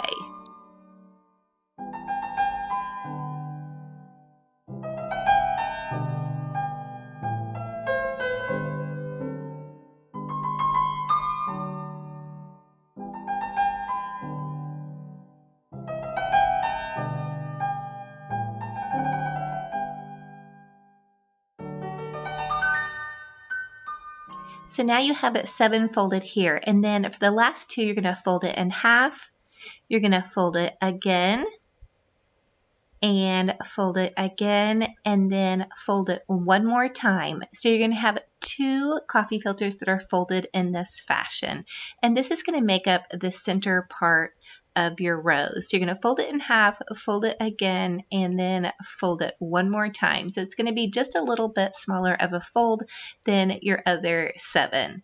And then you're going to take and you're going to make your petals. So you just want to take and you want to cut a little half oval in the top of your coffee filter. This is super easy. Don't be particular about this, you guys. A rose is going to be very variegated in your garden, and so don't worry about being particular about this. Now you can use your first cut if you want to use as a guide for yours. But you guys know me, I kind of like to freehand things, so I just kind of cut my petals. So you're going to take and you're going to cut all 7 of your petals in this style. And then you're going to unfold it and you're going to cut it down through the center. So it's going to form the shape of a heart. For your last 2, you're also going to cut a petal in the top of those, and then when you unfold this one, it's going to be a little bit larger than a heart, but you're going to cut down the center again, and that will give you your last 2 petals. Then you're going to take your little pipe cleaner and bend it into a hook, and then you're going to take your inner petals and you're just going to fold them twice, about a 1/2 inch fold, and you fold in an upwards direction, and it should look like this. I like to think of my inner petals of looking like one of those handmade turkey things that the kids used to do for Thanksgiving. So anyway, then you're going to poke a little hole in your petals to run your pipe cleaner through. You guys could also use floral wire on this part or a shish kebab stick, whatever floats your boat and whatever you have on hand. And then I'm going to add some hot glue to my pipe cleaner to secure the inner part of my rose. So I'm just adding that hot glue on. Now be careful when you start with the gluing. I did burn myself just a little bit, not too bad, but I do use a low temp glue gun. And now you're just going to take and begin to form your petal. So you're just going to wrap it into kind of like a little burrito, and you're going to fold it all in one direction and just continue to roll it up. And then that's going to make the center part of your rose. Easy peasy. So go ahead and glue that spot right there. And you're just going to kind of give it a little bit more of a twist, and you guys can get creative with this. So the next thing you want to do is we're going to make the second part of our center petal, and so you'll just fold it again, and then you can kind of give it a little bit of an accordion style if you want to give it some pizzazz. And then you're just going to take that and you're going to hot glue on the bottom part where it's going to attach to the pipe cleaner, and then you're just going to attach that to the pipe cleaner and roll that around. So basically you're just going to be doing a lot of rolling of these little petals. So you're going to take the center part and you're going to hot glue the bottom part and then just begin to kind of wrap it around. Again, be careful when you're using your glue. Use a low temp glue gun because it does get a little bit tricky with all the rolling, and you guys could probably use a tacky craft glue, but I like the instant result, so I go for hot glue. Now for the larger petals, you're just going to fold it one time and you're going to add glue to, again, the bottom part of the petal. Here's a little bit of a close-up, so hopefully you guys can see a little bit better. And then you're just going to wrap that around the base of your rose. And you're going to continue this process with all 7 of your petals. And for mine, I did kind of give them a little bit of a fluffing as I went along, or you can wait till the very end and fluff them out if you like. And so I'm just going to continue to fold the little heart-shaped piece and then glue it on. And you're just going to continue to do this until you've used up all your little heart-shaped pieces. And you guys can make this as full or as small as you want. On some of my roses, I used 11 coffee filters, and on some of them, I only used about 7 to 8. So here is a close-up with the 9 of the coffee filters that we used, that we cut and then folded and then glued on. And you can take your fingers and kind of bend the petals out to kind of smooth. So I will link a tutorial on how I made these roses down below. It's a little bit more in depth, and also how you can color them and make the leaves. So I spent all day one day making these roses, and I thought I was going to make a garland, but then I changed my mind and decided to make a wreath with these. And so I'm just going ahead and taking these roses, and I'm using 2 pipe cleaners, and I'm just going to pipe cleaner these on. Again, you guys could just directly hot glue your roses to your willow wreath form if you want. I do kind of like this option though, of being able to remove it and reuse it somewhere else if I want to. But again, do whatever is best for you guys, and be patient with yourself on this craft as well. Now, if you don't want to make the roses, you can also make a really kind of more simple little rose, and I'll share with you guys real quick how to do that. So you'll just take your coffee filter and you pinch it between your fingers, and you just kind of like twirl it around, and that will make just a really easy little flower, and you can just glue straight onto your wreath and up underneath any other flowers you have. I kind of use that to really fill in some of the empty spaces. And then here it is. I think it's gorgeous. Actually the perfect place that I have for it is going to be in my bathroom, but the lighting was a little bit better in my kitchen. So I love how these roses come out. And if you guys just bought a packet of coffee filters and a wreath form base and tied a little bow to the top, you guys could have a really gorgeous wreath for almost nothing. These would be beautiful for a bridal shower as well. Another thing I want to share with you all is this really gorgeous little Oh Sweet summer wreath. How fun and fabulous for summer. So Dollar Tree carries the most amazing signs, but sometimes it's hard to know what to do with your Dollar Tree sign. For this wreath, you'll need a cute summer sign, some wired ribbon from Dollar Tree, and a burlap wreath base. And here's how you make that burlap wreath base. So I'm taking some burlap, and actually I got this burlap from burlapfabric.com. I do have a $5 off coupon, but I'm taking this little pipe cleaner and then one of those Dollar Tree 12-inch wreath bases, and I'm just going to wire the pipe cleaner on. Now this is the ruffle method. If you guys need more help, this is the ruffle method for a burlap wreath. So you're just going to wire your burlap on, and this is really easy. Trust me, if I can do it, you guys can do it. So you're just going to pull your first loop of burlap through, and then you're going to pull your second loop of burlap through, and then your third loop of burlap through. So you can see on the wire wreath form there's 3 layers there, so you just pull it through each layer, and then you're going to take and you're going to kind of squish it down. So you just kind of push it down with your fingers, and then you're going to take it in the back and you're just going to twist that 3 times. So while you're holding your little loop at the top, you're going to twist in the back, and then you're going to bring it back up through the bottom, and you're going to start your next row of little puffs here. So you're going to pull it through again, and then you're going to pull it through again on the next rung. And my burlap was kind of a thick size. I'll link the dimensions down below for you guys, but you're going to go ahead and pull it through, but just make sure it doesn't get twisted. My fingers were having a bit of a time with it, so you have to kind of unroll it as you go. That was probably the most trickiest part for me, was that it kept getting twisted. So anyway, you're going to go ahead and squish it down again, and then hold on to it there at the top, and you're going to twist it 3 times in the back, and that'll keep it from unfurling on you or undoing. And then you're going to push it through again the bottom, and you just work your way up each time until you get to the top, and you just continue to repeat this process over and over again until you get all the way around the wreath. Now a little tip is the first one of these I did, the loops were a little bit large, and I did these loops a little bit smaller this time, and I feel like I got better results and I didn't use as much burlap. So just continue to work that burlap magic and pull those little loops through 3 times, twist in the back, and then go back down and start the process back over again.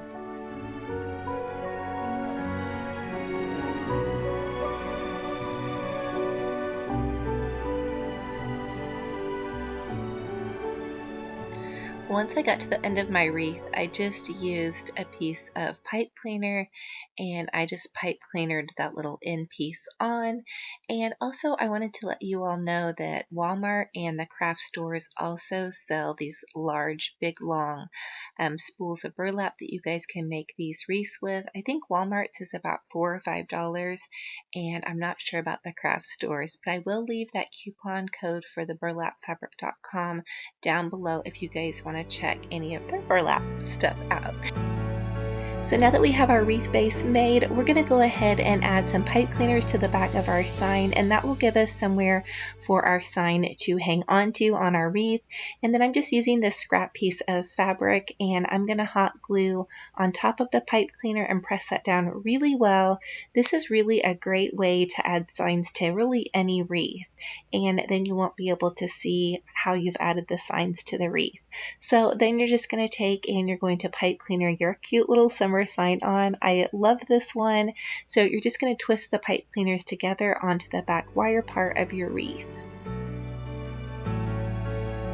Now comes my favorite part, are the bows. I made this bow. This is actually the Terry bow by Terry from Mill and Dill Designs. And I made it with my Pro Bow the hand bow maker, but you can also use the Olivia bow, which I've showed you guys before. So you'll just take your wired ribbon and you're going to take it and you're going to fold it over on itself. I do like to dovetail my ends just to give it a little bit more of a boutique finish. And so go ahead and loop your ribbon over on itself. And I'm going to do that 2 times. You can even do it 3 times if you want a fluffier ribbon. So I'm going to go ahead and do that. And that was the end of that ribbon. And then I'm just going to fold it in half.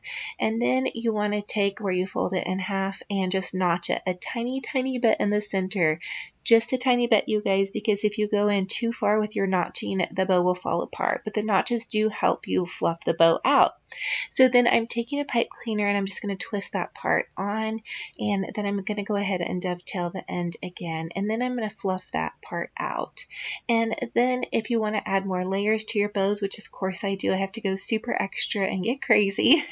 I went ahead and used some more Dollar Tree ribbon, and this is just the burlap ribbon, and it has a little bit of lace, which I love, and I'm just going to wire that on to the next part of the bow. So again, you guys can just add as many layers as you love. You can get really crazy with this like I do, or you can just go totally simple and just do 1 layer.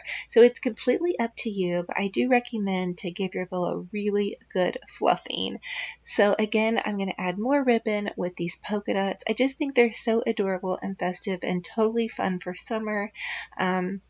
Again, you just fold the ribbon over on itself and then notch it right there in the center, and then you just tie it on to the other parts of the ribbon. I love layering bows, you guys. Comment and let me know if you're bow crazy as well.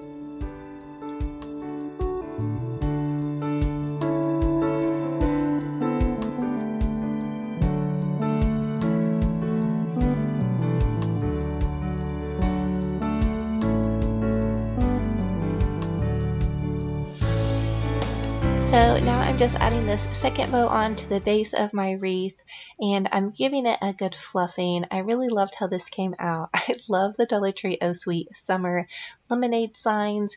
Again, this is such a fun way to use your Dollar Tree sign, and very festive, and it actually went in my kitchen. I do have a lemon theme going on, so I thought this would be super sweet with the lemon theme with a little lemonade jar. We're also going to do a really sweet, fun, and simple little lemon wreath. You guys, this is so super easy. I actually made this out of a coat hanger. It's not the most sturdy wreath. I wouldn't put it out on my front porch in a hurricane, but I will tell you it's absolutely adorable, and I have the perfect spot in my kitchen for it. So for the next Dollar Tree DIY wreath, I'm just taking a clothes hanger that I had left over. I actually didn't have any more wreath bases at this point, so I thought, why not try and use a coat hanger? And so you'll just take the coat hanger apart and then do your best to try to make it into somewhat of a circle. Now I'm just taking some of that Dollar Tree garland and I'm going to wrap it around the coat hanger. I did end up securing it with some Dollar Tree floral wire as well. Now this wreath is not going to be the sturdiest of wreaths. I'm going to forewarn you guys right now. I think it would actually make a better kind of like a candle garland, but it does work really nicely in a small space. And so now I'm just adding some of that wire just to really kind of secure onto here. And then I wanted to really jazz this up and use this for my kitchen, and so I decided to take some of those Dollar Tree lemons, add a dab of hot glue, and hot glue some of the cute little Dollar Tree lemons to the wreath. Now I know Walmart has the lemons, and I've heard that they're a little bit smaller, and that actually might work better on a small project like this. But here it is with the adorable little Dollar Tree polka dot Olivia bow. It looks perfect right here on my little chalkboard and ready to roll. Oh sweet summer, here we come.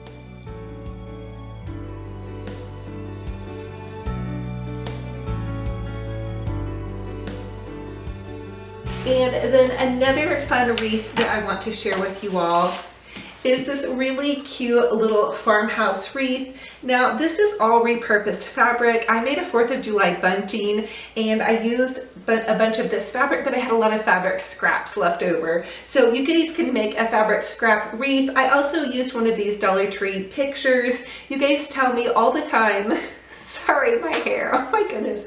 So you guys tell me all the time that you love to shop for these Dollar Tree pictures, but if you're like me, you'll find a super cute picture and then you won't know what to do with it. So I thought, why not? Let's make this cute little Dollar Tree Market fresh produce into an adorable wreath, of course with a cute little sparkling Dollar Tree bow. So I've also Now for the next Dollar Tree DIY wreath, we are going to create a really beautiful little farmhouse wreath. So I'm just going to take one of those Dollar Tree Farmhouse Fresh Farmers Market signs, but really you guys could use any sign that you love that you have from the Dollar Tree. They have so many fun signs out right now for you guys to choose from. Again, this is the same technique I used with the mason jar sign. I'm just hot gluing these little pipe cleaners to the back, and then I'm adding that little piece of fabric over it, and that will give your sign something to hang onto with your wreath. And so for this wreath, I wanted to do kind of a really fun, just little farmhouse style wreath. I also had fabric left over, like I said, from making my 4th of July bunting, and so I just cut it up into little strips. These were about 6-inch strips. I wanted it to be very kind of rustic, farmhouse shabby, and so I didn't worry about the ends being finished, and I'm just tying them onto the wreath. And then I realized I really didn't have as much stripe fabric as I needed, and so I ended up having to cut some strips of lace, also left over from my outdoor bunting project. I'll link that below if you guys want some fun patriotic ideas. But any hoosey doozy. So now I'm just tying some of this little lace on, and I love to pick up scrap fabric lace of tablecloths at the thrift store. It is the best thing in the world. Look for fabric lace tablecloths or old fabric lace drapes. So anyway, I'm going to take this cute little bow that I had left over from another project, and I'm going to add it to the top. And of course, you guys know me, I got bow happy. And so I added a bow to this side and then another bow over there because I really love my wreaths really full. Now this is just a basic rag garland wreath, so you guys could just go crazy with whatever fabric that you have, but I think it turned out absolutely adorable and oh so shabby farmhouse. Another fun way to make a wreath is with a picture frame. So I wanted to create this really spectacular star-spangled Dollar Tree picture frame wreath. I have the perfect spot on it for my front porch. If you guys need some patriotic 4th of July inspiration, I just uploaded a new video on the 4th of July. Now for the next Dollar Tree DIY wreath, we're going to make a picture frame wreath. So I've really wanted to try something like this for some time. I'm just going to take a Dollar Tree picture frame, and then I had this America sign left over from my Americana patriotic haul, and I've really been trying to use all my Dollar Tree signs because I really love picking them up, but sometimes don't end up using them. Comment and let me know if y'all have that going on. Anyway, I'm just adding some bows to the top and the side, and these little stars also came in the Dollar Tree patriotic section. It came in like a hanging of 3, and I just cut them apart to get more use out of them. and I didn't want to leave any scraps behind, so this little piece of burlap that was attaching the stars, of course I had to use and make a bow up here at the top.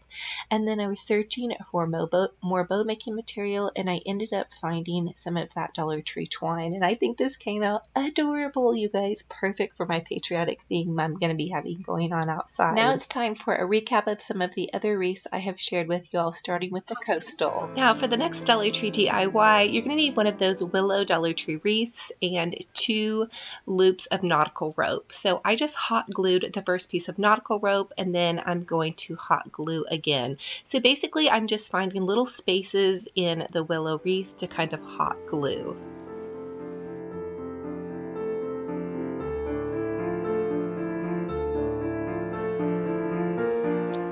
I really wanted this to be just a little bit sporadic, so as I worked, I just kind of found different spots in the willow wreath and then added a little bit of hot glue and another piece of nautical rope. So just continue to glue your nautical rope in and around your wreath. Again, I wanted it to look very relaxed. Beach vibes, beach decor is very casual, very relaxed. So I tried to kind of do it in a little bit of a loopy style, just kind of, you know, just gathering it and winding it around and hot gluing it and then gathering it some more. So this project was really inexpensive. Then you can go ahead and glue starfish or seashells. I had found a little thing of seashells for 50 cents at the thrift store, but Dollar Tree also carries seashells. So you're just going to hot glue your seashells on. The nautical rope was helpful because it gave my seashells kind of something to adhere to.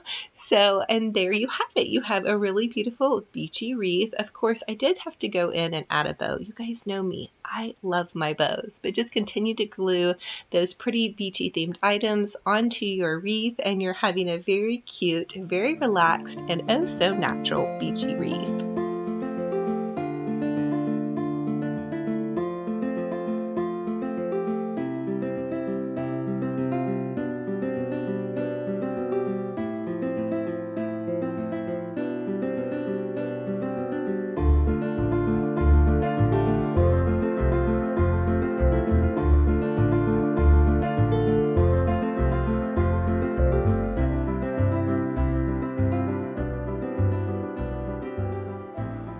As promised, I could not resist adding a bow. I'm just going in with some of that Dollar Tree wired burlap ribbon, and I'm looping it up around the top. And I want to make this one a little bit longer. I'm just going to cut it off and then hot glue those 2 pieces together. And of course, you guys know I had to go a little bit extra. I could not resist. I tied a shoelace bow, which is just a very simple, very easy bow. And then I am dovetailing those ends to give it that boutique gorgeous finish. And then I'm just going to hot glue that to the top of my little hanger. Again, I saw a wreath similar to this on the Pottery Barn website. It was about $89. Of course, it did have quite a few more seashells, but I'm just using what I have for this project. I think it would be beautiful to add some starfish or more seashells, or as I said before, you can leave it very relaxed and very simple. And I think it's looking so cute and so perfect, and with this darling little beachy theme, it makes me so ready to go on vacation. I need to go tomorrow. For this DIY, I cannot wait to share with you this beautiful Dollar Tree rustic garden spring French farmhouse style wreath, inspired by the last round of DIYs that we did, with a very garden spring French farmhouse flair. So let's get to this. I cannot wait to share this with you guys. For this Dollar Tree DIY, we're going to create a really beautiful French farmhouse style wreath.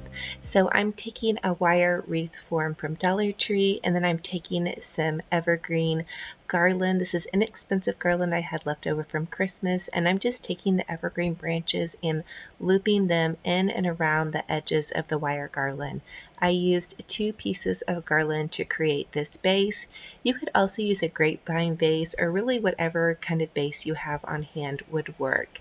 And then now that I have my garland created, I want to make an Olivia bow. So I'm using this wired black and burlap striped ribbon that I found at Walmart. It was $5 for the roll, but it was definitely worth the splurge for this because I knew I wanted to tie in a blessed sign DIY that I made. So you're just going to take the ribbon and loop it over on itself 3 times, and then you're going to cut 2 little notches in the center. I do have some Olivia bow wreath tutorials that I will link down below.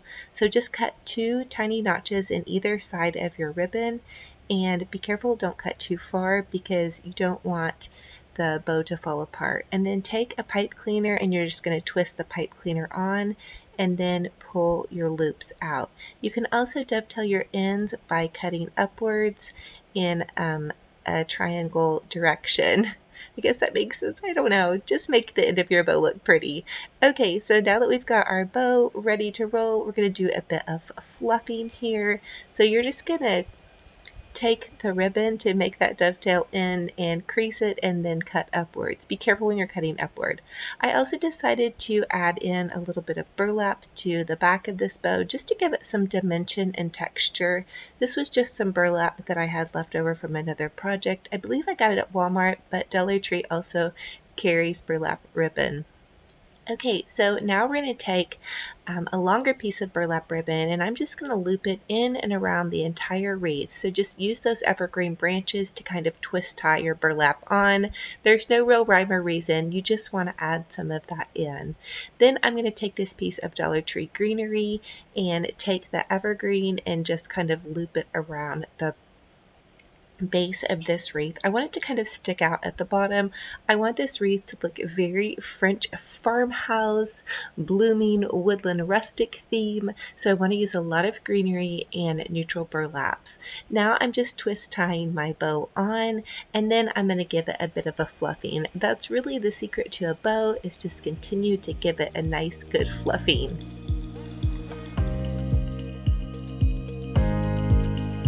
Once I had my greenery on, I decided to add in one of those Dollar Tree grapevine wreath bases. This is optional, but I did want to give it that rustic woodland theme, so I'm just taking the little green evergreens and twist tying them on. So I did that in 3 different places, and then I took the little greenery piece and I looped it in and over the wreath, kind of to give it some more stability and also some dimension on this other side.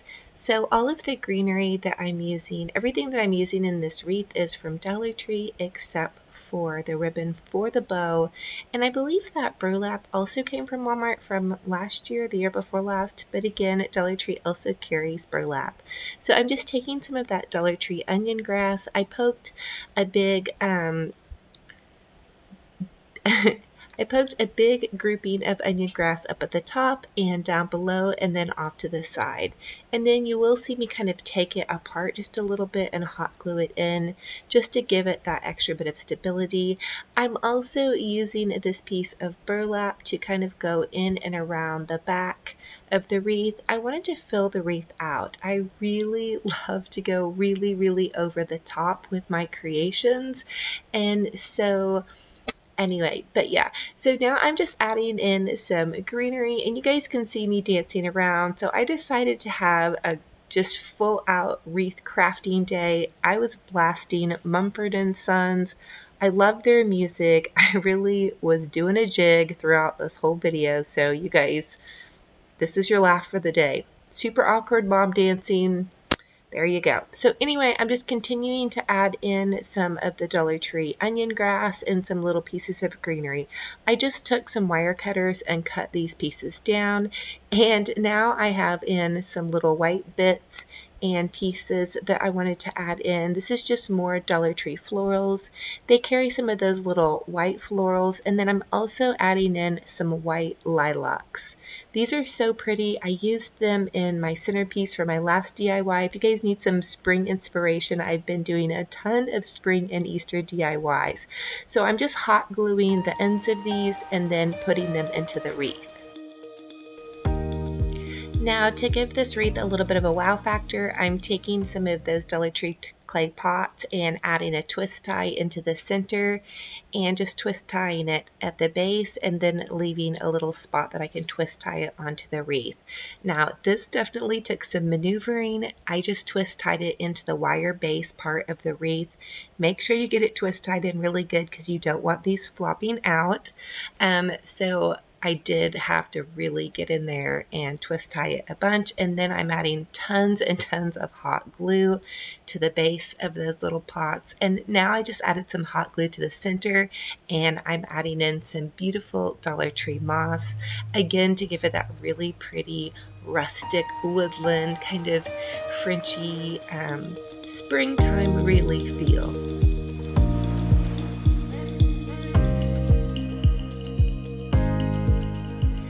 Now I'm just adding in another layer of bows to the base of this wreath. I just decided on this part to use some of that jute twine. That way you couldn't see any funky colors.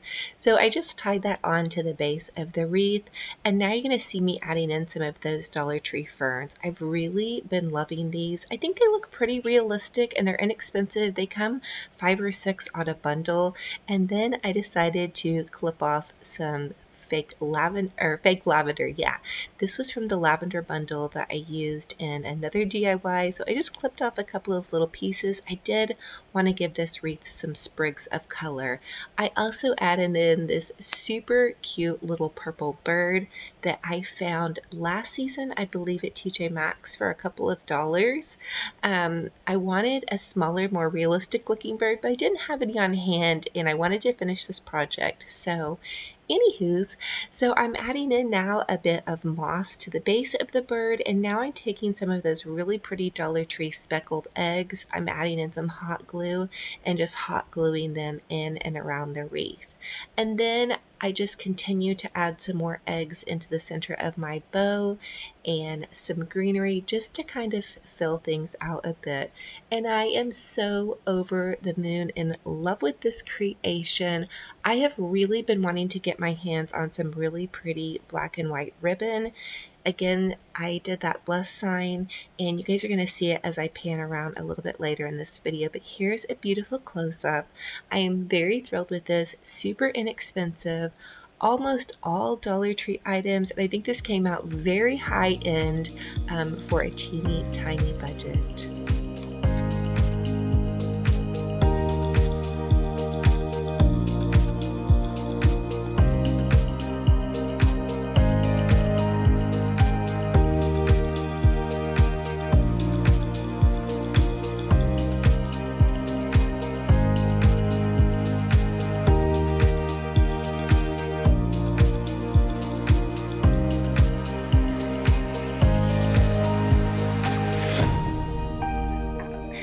So also I decided to add this cute little gratitude is the best attitude sign, and I also created a little bow up top. I have several bow tutorials on my channel if you guys need help with any bows. So I just wired that sign on with a piece of pipe cleaner, and I think it came out so perfect and so adorable.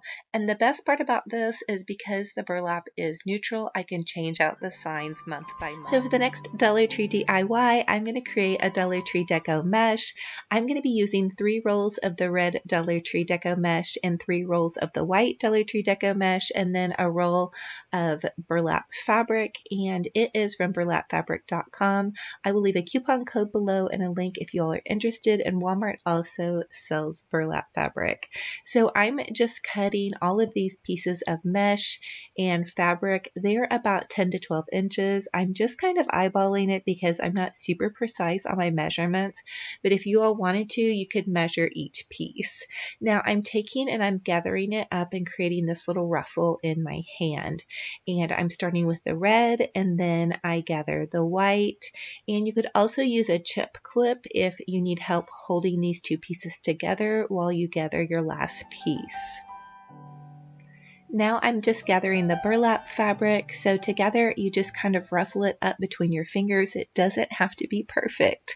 And once I have them all gathered together, I'm just putting them all in one piece, and then I'm taking a pipe cleaner and I want to wrap the pipe cleaner around the entire bundle, and then I'm going to twist the bundle in the back a couple of times. Try to get it as tight as you can. Again, it doesn't have to be perfect, and then you can also kind of fan it out just a bit if you like. Now I am going to take this bundle and I'm going to go to the center part of my wreath and I'm going to just pipe cleaner this on. So you just take your pipe cleaner and you wire it on to the center part of that first rung. And for this wreath, I just use all of the center of the entire wreath. So I made 4 bundles for each section of the wreath. So this is sectioned off, I believe, into about 5 or 6 sections. And so you just continue to make your bundles. So you want to ruffle those pieces together. Again, I'm using red, white, and burlap, and I did alternate. A couple of them were just all white, or a couple of them were all red. It's good also to make your bundles in advance. That'll kind of help speed up the process. Maybe put on a TV show, because it does take a bit of time to make the bundles. So I'm just continuing to make more bundles, and then I'm just tying them on with my pipe cleaner. And again, you guys, this does not have to be perfect. Deco mesh was always really scary for me, but the more I've tried it, the easier it's really gotten. This is a really fun and easy one. Also, if you can't find deco mesh at Dollar Tree, Walmart carries deco mesh as well as the craft stores. So you're just going to continue to add more and more bundles. And then I'm taking these patriotic bows. I also found these. They were 2 to a pack at Dollar Tree, and I'm wiring them on to the center part of the mesh with a pipe cleaner. So for this project, I used 3 rolls of red Dollar Tree mesh, 3 rolls of white Dollar Tree mesh. They're both 6.5 inches wide and 5 yards long.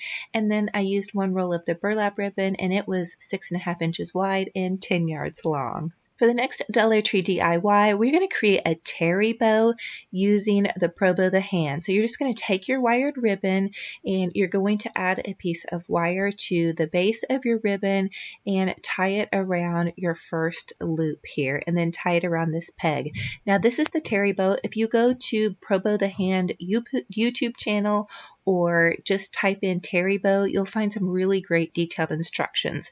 But you want to just take your ribbon and loop it up around that first peg. Now the pegs are what the Pro Bow the hand calls your fingers. So I did order this bow maker a couple of years ago. It's really great for me to use if I'm having problems with my hands, which I tend to have sometimes. I'm not able to hold the really and make the really larger bows, so this one is great. So you can see I'm just adding in that first piece of wire, and you're going to use the same piece of wire to continue to add each ribbon. And with the terry bow, you can add 5 to 6 ribbons. I believe this is very similar to the funky bow. So after you add your first 2 loops, you're just going to dovetail your ends, and then you can add in your second ribbon. So you can see I'm just adding in this second ribbon. I'm using that same piece of wire. I just twist mine on, and then I loop it around the top part of the bow maker. And again, those little pegs are what they call the fingers. And so you just tie it on again with some more wire.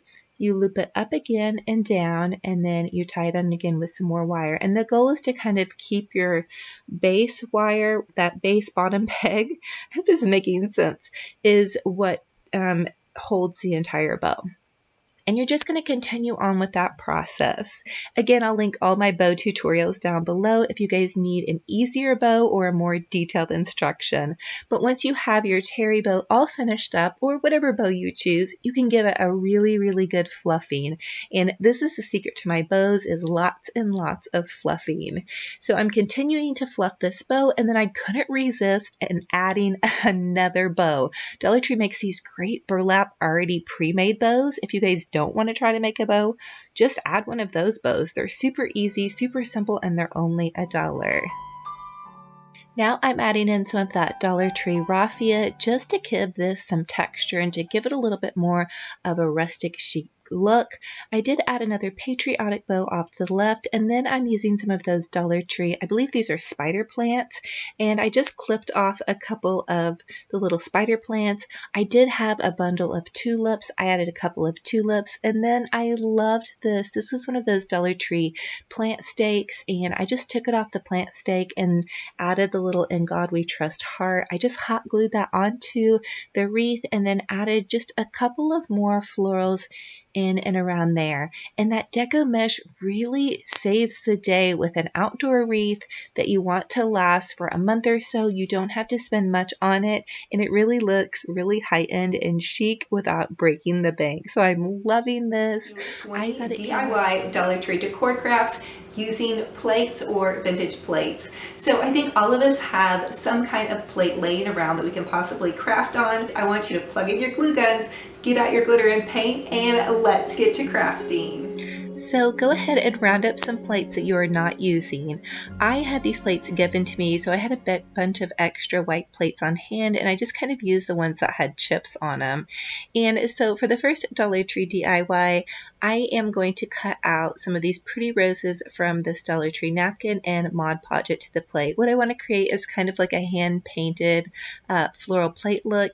Be on the lookout at your thrift stores, at your Walmart, TJ Maxx. Any of those places carry really beautiful napkins. This is such an inexpensive craft to do if you don't have these beautiful vintage china plates. Again, like I've collected these for years and I don't ever pay that much for them, but they can be kind of hard to find in some areas. But you guys can create your own with some really beautiful napkins. So just get busy being creative.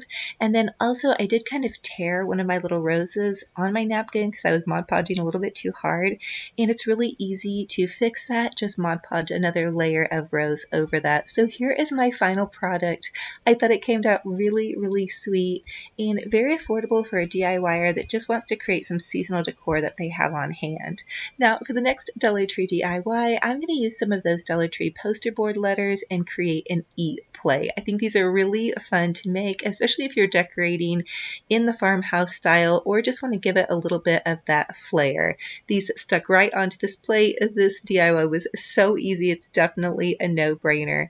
And it looks so adorable with that bakery sign that I made. These are all DIY Dollar Tree decor crafts you guys see with this wreath. I will link all of my Dollar Tree DIYs below if you guys need some inspiration. But look how cute this came out. It's going to go perfect in my kitchen with my lemon decor. So for the next Dollar Tree DIY, this is one of my favorite things to make. Just take one of those Dollar Tree candlesticks and some E6000 glue or any kind of adhesive that will adhere to glass, and you're going to run the E6000 glue along the top part of your candlestick, and then you're going to attach it to whatever plate you have on hand. And then you can put cakes on top of this. You can decorate it any way you like. You do want to give it 24 hours dry time.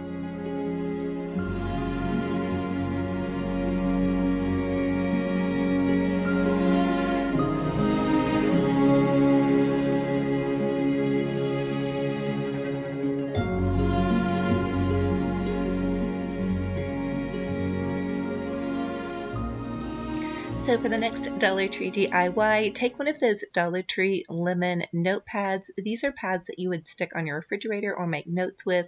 Cut out the lemons and then take some of your Mod Podge and apply that to your plate. Lemons are so hot right now.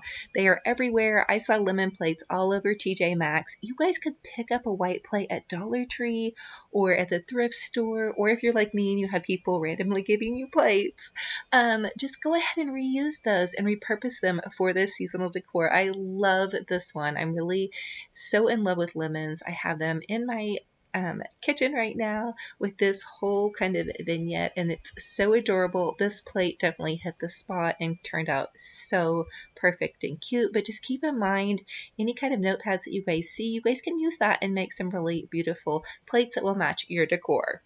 So for the next Dollar Tree DIY, I want to make a two-tiered cake stand.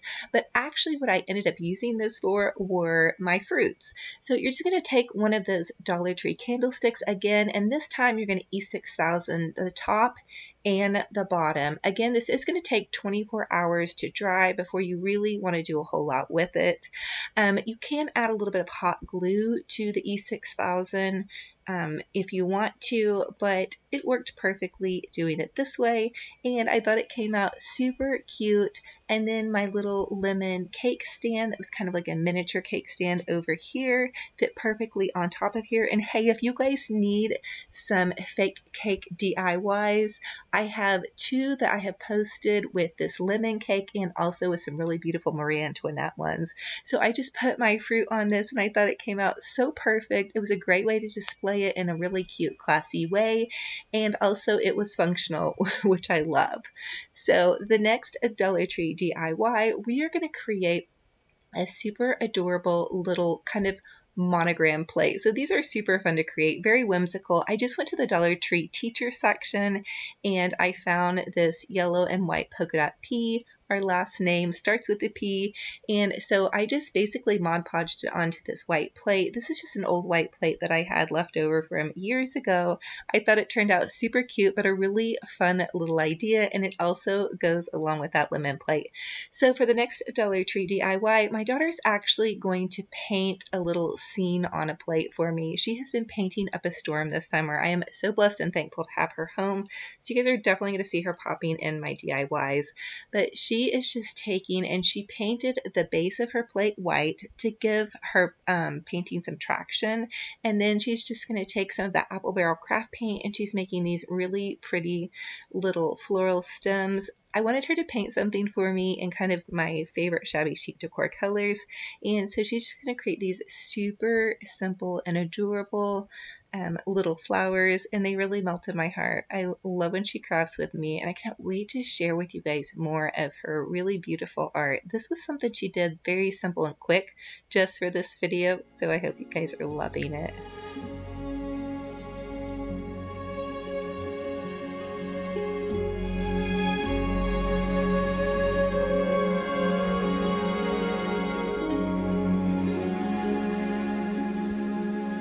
I am absolutely in love with the style of my daughter's art. She is so peaceful and calm the way she goes about creating, and she's really talented. She's even been painting some cartoon characters for her friends, and I'm just really in love watching her progress, and her journey is really amazing to me.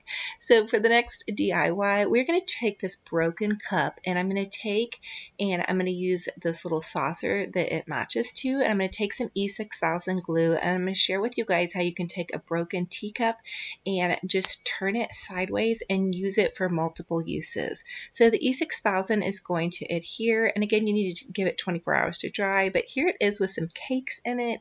You could also use it as a bird feeder, a jewelry holder.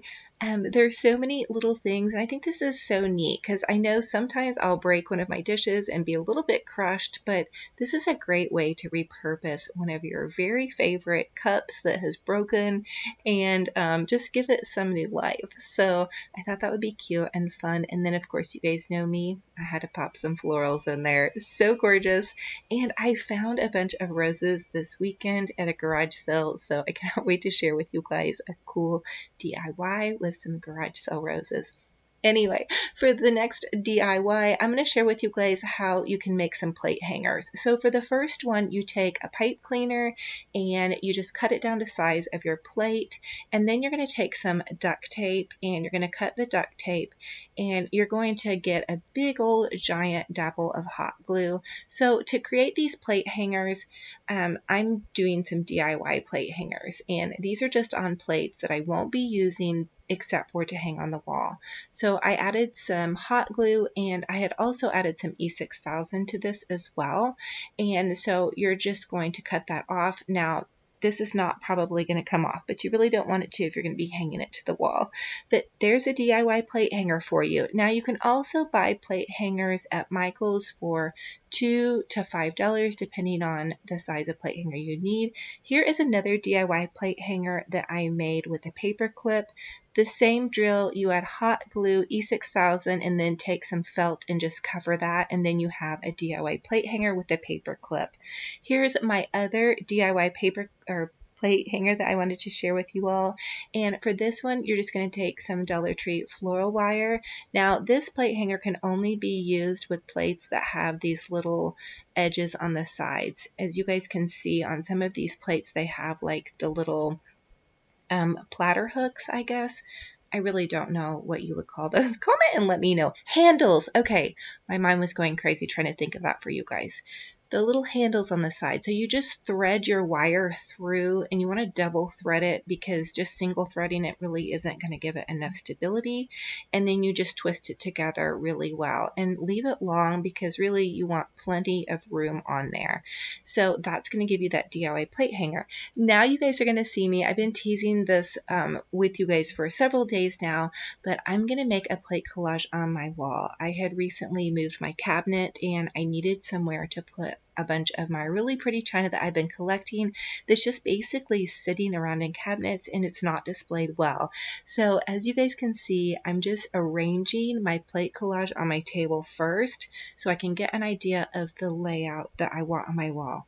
And I did hop on Pinterest just to get some ideas of some cool ways to go about arranging plates, but then I just decided to go ahead and go for it, arrange it first on my table, and then grab some nails and a hammer and go ahead and hang it on my wall. And here's how that went.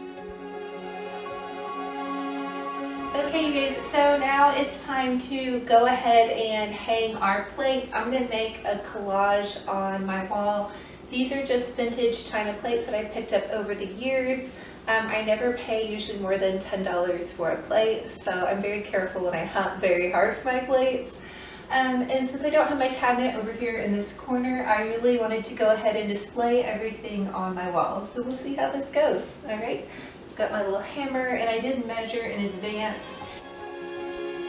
So now that I found the center point on my wall, I'm just taking my little pink hammer and I am adding a nail to the center point. So I wanted to create this plate collage with the largest plate in the center, which was the platter, and then basically just build out from around it. I did use a level when I was starting this first center layer because I knew everything from the center needed to be built out from there, and I wanted them all to hang somewhat level. But if you guys notice on Pinterest, in a very creative way, you guys can really just kind of do a plate collage. It doesn't have to be perfect matchy-matchy because these plates are actually mismatched. So I just nailed some holes in as I went. So I would position the plate and kind of grab a nail and then figure out where it needed to go and just kind of go ahead and nail it in. And I did want these plates to be also very close together because I wanted to be very just kind of cohesive and clustered like it was a wall art piece almost. I also have seen these done where you guys can frame around your plate collage. That's another idea. And then also I wanted to share with you guys close up. Here's how to make a floating plate. You just take one of your plates that has the wire plate hanger on it, and then you take one of your smaller plates, and this is one of the ones that I used, that little paper clip, but it could be a hook, whatever you guys need to, and you just hook it to the bottom of that larger plate, and then it appears like it is floating. You guys, I thought that was the coolest thing in the world, and I was so excited to find that trick out. Number one, it saved a couple of holes in my wall, but it gave it this really cool 3D effect. Comment and let me know if you have ever done a plate collage and any tips or tricks you guys might have for me on this.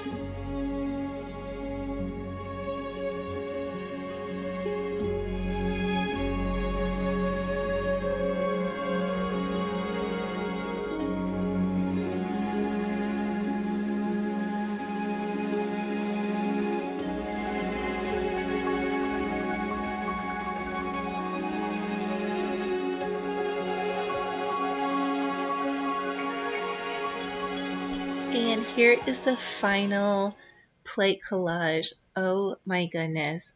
My heart was over the moon for this, mainly because I've just really been trying to find a way to use the things I have, and plates are one thing I guess I kind of really love to collect. I will pick them up at thrift stores and garage sales, even if I already have a lot of them. So this made me feel better about keeping the amount of plates that I have and also finding a really artistic way to display them. And think about this, you guys. You could do this with any color of plates that you have. So maybe you decorate with blue and white. You could do a lot of blue and white plates. You could spiral them all over your wall. You could do so many different things with this, so make this your own and have fun with it if you guys decide to do this one. It was really inexpensive to do, especially if you use some of those DIY plate hanger ideas. Also, make sure with the DIY plate hanger ideas that I shared with you guys with the paper clip or the chenille pipe cleaner stem, I let those dry overnight with the E6000 glue and the hot glue. So for the next Dollar Tree DIY, check out this glitter. I am so in love with this glitter.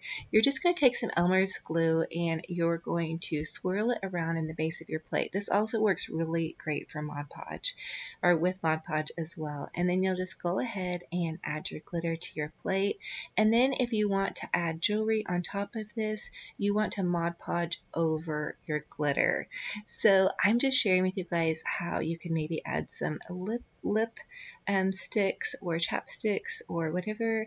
You could also go glam and add some jewelry to this, but I love how sparkling this was. I think this is great for just a little side dish. Definitely Mod Podge over it if you're going to be putting a lot of stuff on it, but how glamorous and cute was that? So for the next Dollar Tree DIY, I wanted to share with you guys how to do a memory plate or a celebration plate. So this is Mr. Romantic and I on our wedding day. This would be more of like a celebration plate, but I also feel like you guys could do this as a memory plate if you're wanting to honor and remember a loved one as well. So I am just gluing this plate to, or the photo to the plate, and then I'm taking some of those Dollar Tree stickers. These were some of the love stickers. The one on the top says Forever My Love, and then this is like a little birdhouse with a heart key, and then I had just some of those sparkly hearts left over from Valentine's Day, and believe it or not, our wedding colors were red. We got married in October, and so we picked a very vibrant color. It was a beautiful wedding. It was such a blessing and honor to be married to Mr. Romantic. But anyway, so I'm just adding these hearts to it in our wedding colors, and then of course you guys know me, I had to get a little extra and add some bling to the center of this. I'm actually going to surprise him with this, I think, on Father's Day. I thought it would be kind of a sweet little gift that's really different. I don't know, maybe I'm just going to surprise him with it just because, but I do adore him and he is a wonderful husband and father. So for the next Dollar Tree DIY, actually this is going to be more of just a junk collage DIY. So you're going to take whatever bits and bobs you have laying around and you're either going to hot glue them or E6000 glue them. So this could be really another remembrance craft, or, you know, Dollar Tree does carry some different gems and some different little fun things. You guys could use some bits and bobs from there, but you could also use some bits and bobs if you're a crazy crafter like me. I'm using some of Grandma's old jewelry and this beautiful little cherub in the center. I just thought would be super sweet. I'm going to find a really special place to put it, but just going ahead and gluing some of the jewelry to the center of the plate in kind of a collage style. And you definitely want to E6000 though, the jewelry to the plate if you want it to last. Hot glue if you want to be able to take it off and reuse the plate, but E6000 if you want it to last. So for the next Dollar Tree DIY, we're going to take some of those Dollar Tree paper straws and we are just going to cut them up. And I cut up 2 straws for this craft. And what I want to do is make a firecracker plate. I'm going to do a big 4th of July display in my kitchen, and so I wanted to create some fun little plates without breaking the bank. So I'm just hot gluing the little straws to the plate to kind of create the look of a firecracker. And then of course you guys know me, I had to get extra and make my firecracker really sparkling because a firecracker is definitely sparkling, and so I added some bling to the tips of my sparkling little firecracker. And I think that this DIY would also be really fun to do if you're maybe decorating for a baby shower. You guys could maybe do an initial with the straws or just some different ideas with that. So for the next Dollar Tree DIY, you just going to take one of those Dollar Tree Americana Patriotic 4th of July napkins and cut out that star. And again, this is such a great, fun, easy way to decorate for the season. And Mod Podge that Dollar Tree napkin star to the center of a plate. I was thrilled with how this came out. I thought it looked so adorable. I don't want to spend a lot of money on 4th of July decor because I already had hauled some items from Dollar Tree, but I thought this would be a fun way to add a little sparkling 4th of July vignette to my 4th of July decor. So for the next Dollar Tree DIY, I had actually just coffee stained this napkin. So what I did was I just took a napkin and I poured some of my old coffee on it from the morning and then just let it dry out in the sun. And that gives it this really neat rustic look because I wanted to make it kind of feel aged. I want this again to go along with my 4th of July decor, but I just cut out a heart and then I Mod Podged it to the center of this plate. And I just thought it was a really sweet way to honor America and have a really pretty little rustic decor. Maybe you're not decorating for 4th of July, but you wanted to do some kind of Americana rustic decor with a little heart. You could even do this for Valentine's Day. I know that's like way, but how cute is that with this little display? I thought it came in perfect. And then that America picture frame wreath was in my last set of 10 wreath DIYs if you guys need some inspiration for wreaths. For the next Dollar Tree DIY, I am just taking some of that Dollar Tree letters, and this was the poster board letters, and then I'm just going to add them to the center of the plate. This is similar to that eat plate we just did, but I think this would be great for a kiddo's birthday party. You could also add it into your farmhouse decor. I know they use a lot of letters in farmhouse decor, so I thought that would be super fun as well. And then for the next Dollar Tree DIY, we're going to take some of those Dollar Tree buttons and we're going to create a little flower in the center. Now this craft I think is so fun and would be so fun to do with your kiddos. Just make sure that you operate the hot glue gun or supervise them if they're young. So go ahead and just begin the base of your flower with some really pretty green buttons or whatever suits your fancy. And then you can create a really cute little flower by going around. Use the larger button for the center and then the smaller buttons to go around, and voila, you have a beautiful wildflower garden. Adorable, fun little plate. And what a great way to reuse some of those stray buttons. Ideas, thrift store trash to treasure projects, as well as some Dollar Tree DIYs.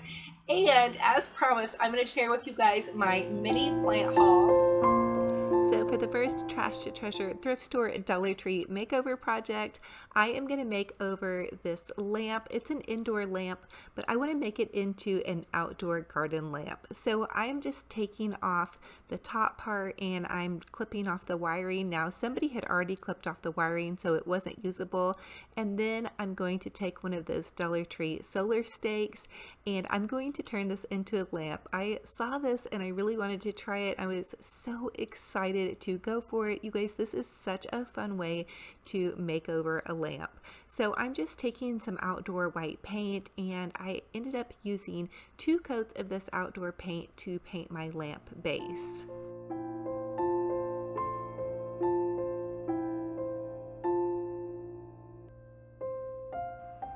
So once I had my lamp base all dry, I went in with some E6000 glue and I took my lampshade and I just added E6000 glue to the harp or the little interior part of the lamp base, and that's going to sit directly on top of my lamp base. The lampshade is going to sit directly on top of the lamp base, and so they're going to be glued together.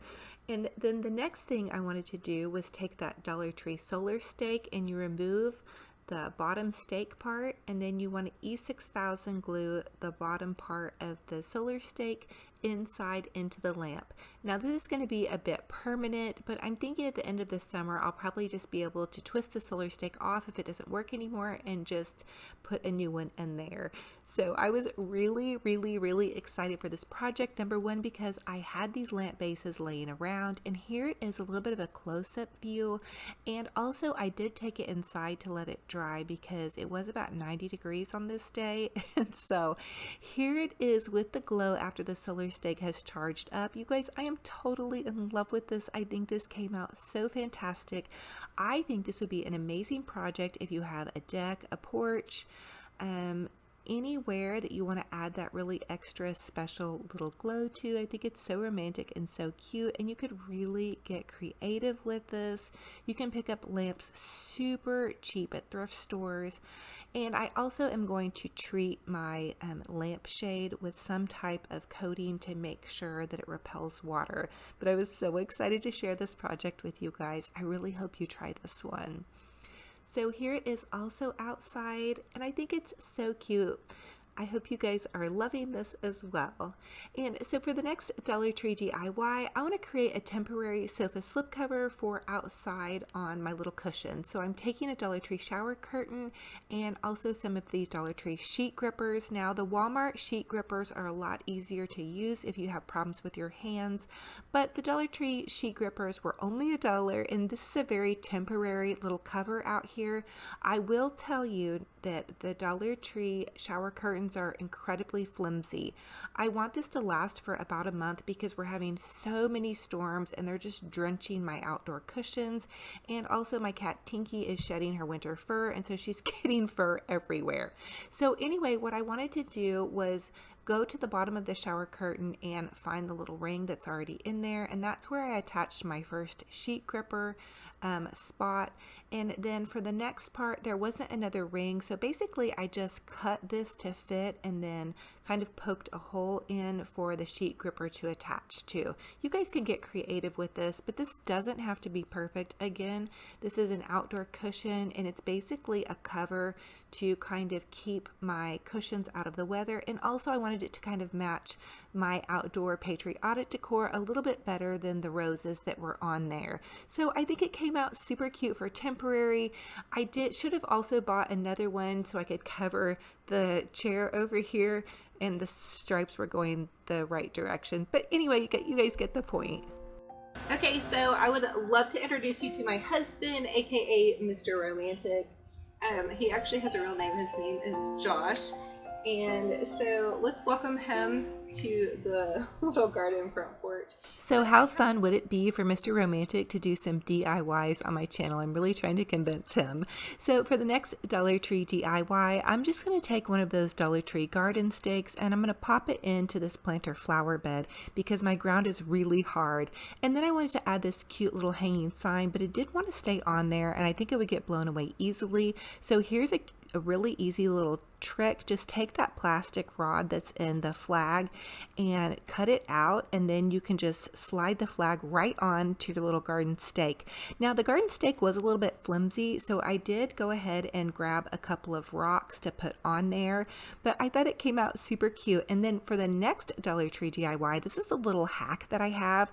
Pick up some fun little bright and cheerful flowers, and you can add those to your planter beds and then plant a couple of real flowers in front. That way you've always got something blooming, if you're okay with that. But I think it's a fun way to just really cheer things up. And so now you're going to see I did have to go ahead and trim back my roses just a bit because they were kind of getting overgrown. And then I added some more tulips to the back of this area because it's where I had those rocks, so I really couldn't plant anything there anyway. And now you guys can see I'm going to go ahead and prune this rose back. Now this is a knockout rose. It's probably not the best time to prune a rose, but it is getting really leggy and out of control, and I didn't want anybody running into it because it is kind of in the pathway of this deck. I actually never expected this rose to get quite this big. So for the next DIY, this is going to be a trash to treasure DIY. I had this little just garden it's kind of a little table. I picked it up from my mom's house. She actually left it behind after her move, and I spied it and I thought it would be perfect for outside. So I'm just using some of that outside white paint. Now you guys, definitely it would be a lot easier if I would have used spray paint, but I already had this paint on hand, and I really encourage you to try to use what you have on hand, especially for outdoors. And it fit perfectly in between our little couch and love seat. And here is my plant haul next.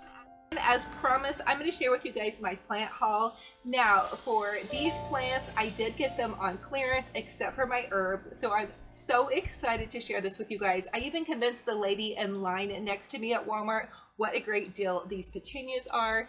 So for my plant haul, I went to Walmart and I found these beautiful petunias. Walmart had marked these down last week. They were $11.88, and then they marked them down to $8, and then they marked them down to $6.68. And if you guys hear that, that is an owl in the background. So you're going to hear just a little bit of hooting.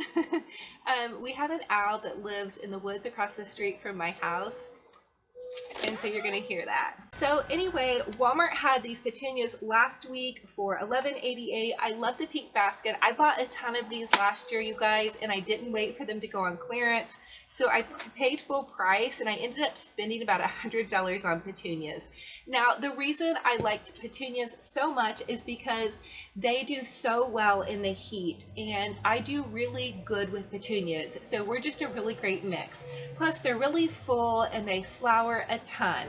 Now, if you find petunias like these ones that I found at Walmart, as you can see, they're really kind of leggy. And so what you guys want to do is you want to go ahead and trim them back really far. And I'm going to share with you guys how you can trim your petunias back, but that will give them so much life.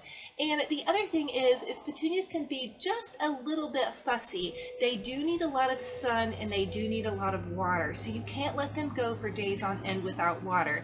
And I think that's why Walmart had put them on clearance, because when I found them, they were all really, really thirsty. So the minute I got them home, I gave them some water. Now it is supposed to rain tomorrow, so I want to make sure that my petunias don't get a whole super ton of rain because they're dehydrated, and I don't want them to be overwatered and get soggy. And I will also add some Miracle-Gro to their soil to kind of give them a little bit of boost, because I don't think that they have been super well cared for. This basket does not look too bad, but I don't know if you guys can see, and I will show you a close-up of this.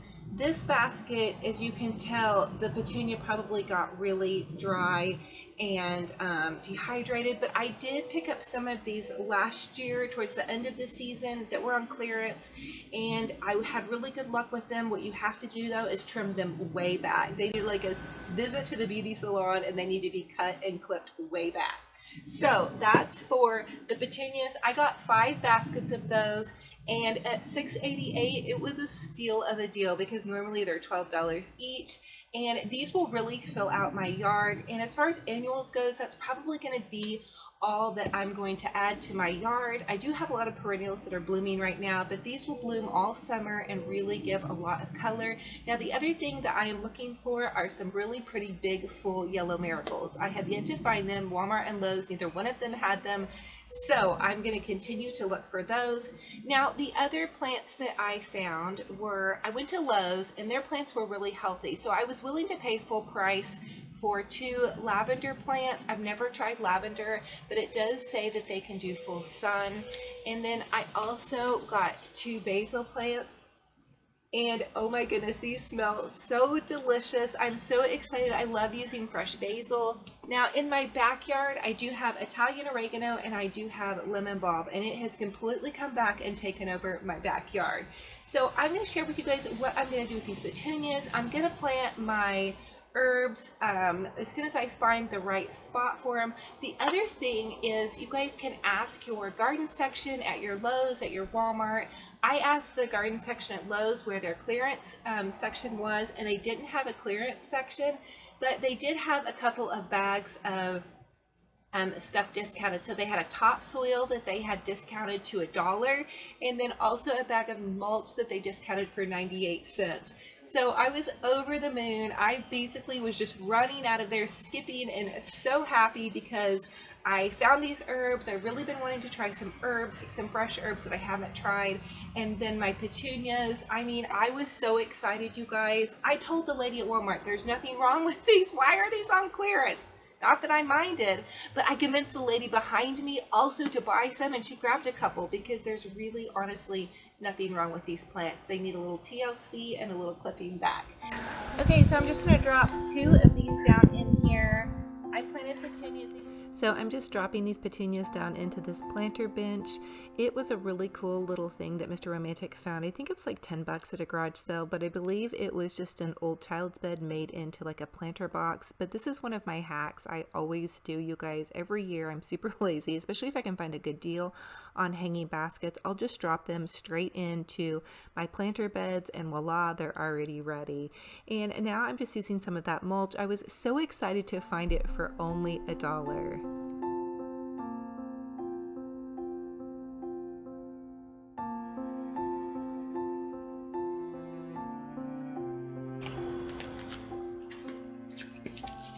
Okay, so I'm going to go ahead and plant one of my lavender plants here.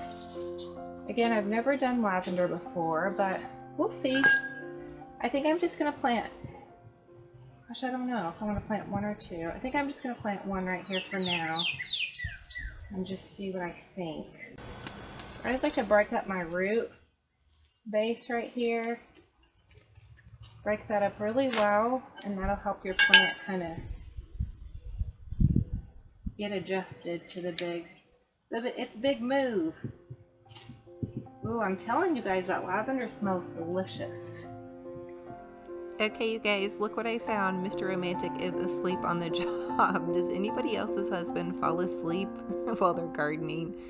He's pretty cute though, I will admit. So I wanted to give you guys another peek of my front yard with the tiger lilies blooming. These tiger lilies, I only had like one or two originally when I planted them, and they just seem to kind of spread, and I love it because they're different colors. So I have kind of this bright orange, and they're so beautiful. I'm just always in awe of them. The only thing is I wish that they would last longer. They're a perennial, they only bloom once and then that's it. But they do put on a really big, beautiful show while they're blooming. And then down below, if you guys could see that greenery, that was also my hostas, and they seem to do pretty well kind of snuggled underneath these tiger lilies. This does have quite a bit of shade over it, but it does get late afternoon sun.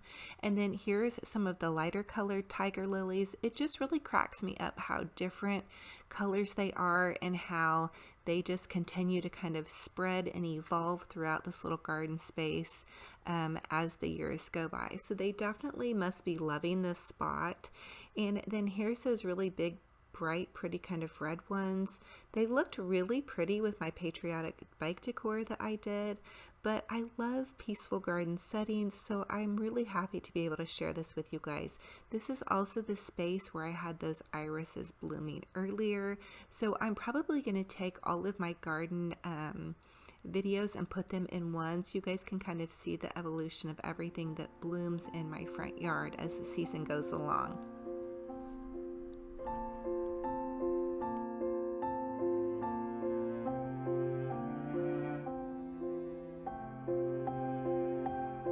Okay, I have to share with you guys kind of this crazy thing that happened in this pot outside. I did not plant these petunias in this pot. They just honestly magically appeared. I've actually had this happen with my petunias before. Comment and let me know if you guys have had petunias come back.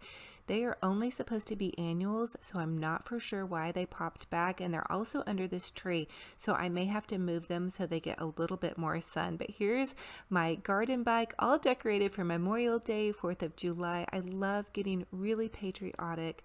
We are a very patriotic town here where I live, and I just really love honoring and saluting everybody that has served and all of their families. And we also have a huge fireworks display that we can see from our house, and so the entire parking lot across the street from my house fills up, and it's just this really neat big celebration. I definitely will be sharing that with you guys as well. So here it is. The guys finally got the grass cut, thank goodness.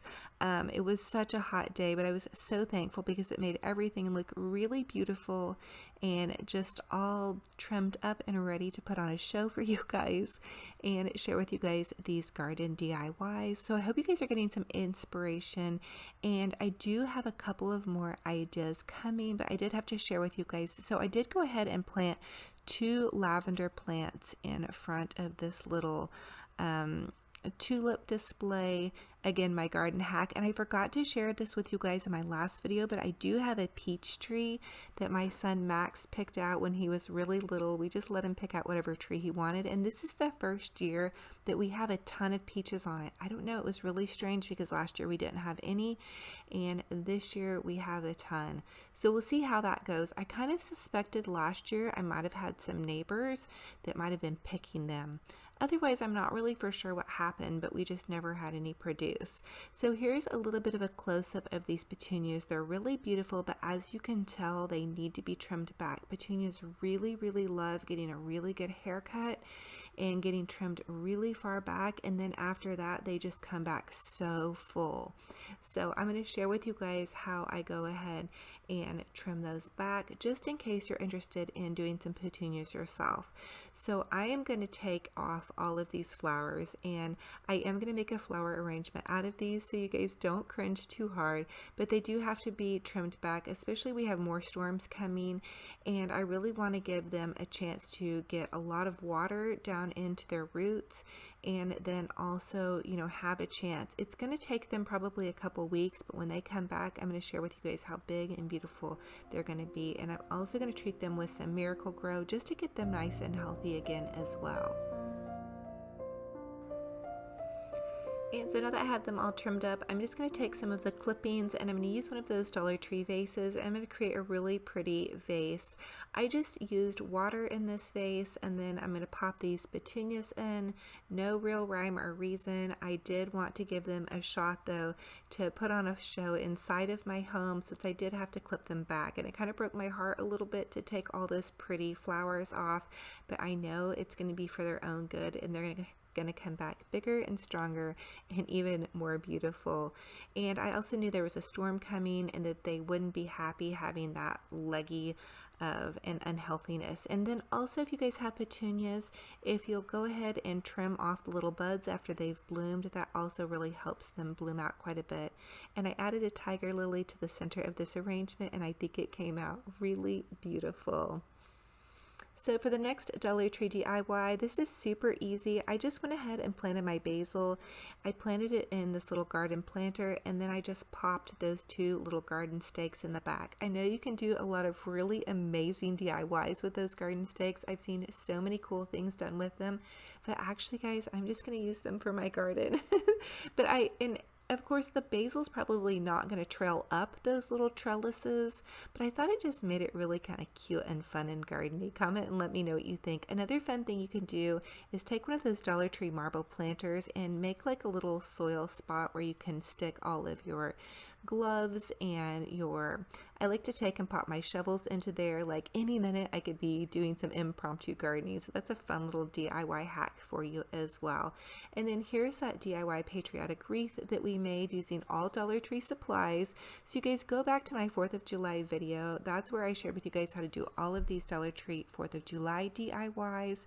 We did the wreath. We also did this bunting, and this is a Pottery Barn hack. I think it came out really amazing. It's actually been holding up through the storms. Again, that's Dollar Tree as well. You guys know I love my Dollar Tree. So here is just another little quick view of how I have spruced up my home. I spent about $40 on all those plants, which I don't think was bad because I got the 5 huge baskets, and then I got some herbs. We will see how the lavender does. It did rain today, and the lavender looked like it may have been getting a little bit too much water, but we'll see. We'll just see how it goes. It's not the end of the world if they don't go over well. We'll just see. And then here's where my basil is. Again, I'm going to have to see how it does. After I plant my plants, I like to really keep a close eye on them. So I hope you guys are loving this and are super inspired. Comment. So I'm going to go ahead and create a beautiful new mantle display. The first thing I want to do is take everything off my mantle and give it a good cleaning. For the first DIY, I'm going to share with you how I create a really beautiful mantle floral. And I'm going to start out by spraying off my mantle with this Mrs. Meyer's lilac spray. I love this fragrance. It smells so delicious. And Mrs. Meyer's and Growth Collaborative are actually offering my viewers a 5-piece free gift set with a $20 purchase. The coupon code is below if you guys want to try that out. Is this piece of grapevine that I used in my summer mantle kitchen decor, and it actually rained this morning, and so it rained on this piece of grapevine. And a lot of people have told me that if it rains on your grapevine, it makes it a lot easier to work with. So I thought about, even though it's messy and it feels like it's trying to attack me, I thought about trying to use it kind of as like, ooh, as like a little garland kind of piece here. So to create this grapevine garland, I just took apart a grapevine wreath. You can find grapevine wreaths at Dollar Tree, Walmart, or I find a lot of mine at the thrift store. And I'm just going to go ahead and wire it on to my mantle. I have a little picture hook, and so I was able to wire it on to the little hooks that I already had on my mantle. And then I'm going in with this really beautiful greenery that I found at the thrift store. Really any greenery will work. I've also used the greenery from Dollar Tree. It works super well. So now that I have a lot of my greenery in, I'm just going to add some of my trailing greenery, and I got this at Michael's years ago. Now I do want to add some color back in, so I am going to add in some lavender and lilac. Once I got all my greenery added, I went in with some lavender. These are 99 cents a bundle at Walmart. And I also used some of the Dollar Tree lilacs. Now all of these florals you'll probably recognize because I used a lot of them during my Easter decor. I really do like to repurpose and reuse things as much as possible. I'm also adding in those large pink fluffy roses. You can find them at TJ Maxx or Michael's. I'm also adding in some Dollar Tree ferns just to fill in the greenery a bit. And here is my finished mantle floral. I really love how the grapevine gives the mantle floral a bit of an arch but keeps it looking very, very natural. This is the first time I've ever used grapevine on my mantle, and I was actually really pleased with the results. Again, I do like to repurpose and reuse. So for the next Dollar Tree DIY, we are going to take an Easter basket that I chalk painted white and add a little bit of gray paint to. We're going to add some styrofoam to the base, and I'm just taking the rest of the florals that I had floating around in the bottom of my floral bin, and I'm going to make a really pretty arrangement that is going to offset this mantle decor. I wanted to have something really nice for my work table or that I could add to my coffee table. So I want it to flow well with the mantle decor, but I wanted to use a little bit more whites to kind of give it a little bit of a different vibe. So I want it to match, but I kind of want it to not match. Does that make sense? I hope it does. Anyway, I'm just adding in a lot of Dollar Tree florals. I used some of the Dollar Tree onion grass, I used Dollar Tree ferns, I used some of these Dollar Tree tall white flowers, and I just think it's looking really gorgeous. So a great way to tie in a smaller floral is to use some of those bits and bobs and leftover pieces that you might have from creating that larger floral. Just a quick little tip. And again, I really want these florals to look like summertime. I want them to just feel very free-flowing and very wild, as if they were in my front yard or my backyard or just growing, kind of almost that English garden vibe. And I'm also going for a French country vibe. So comment and let me know what you all are thinking about this so far, and if you're going to try to do some of these florals.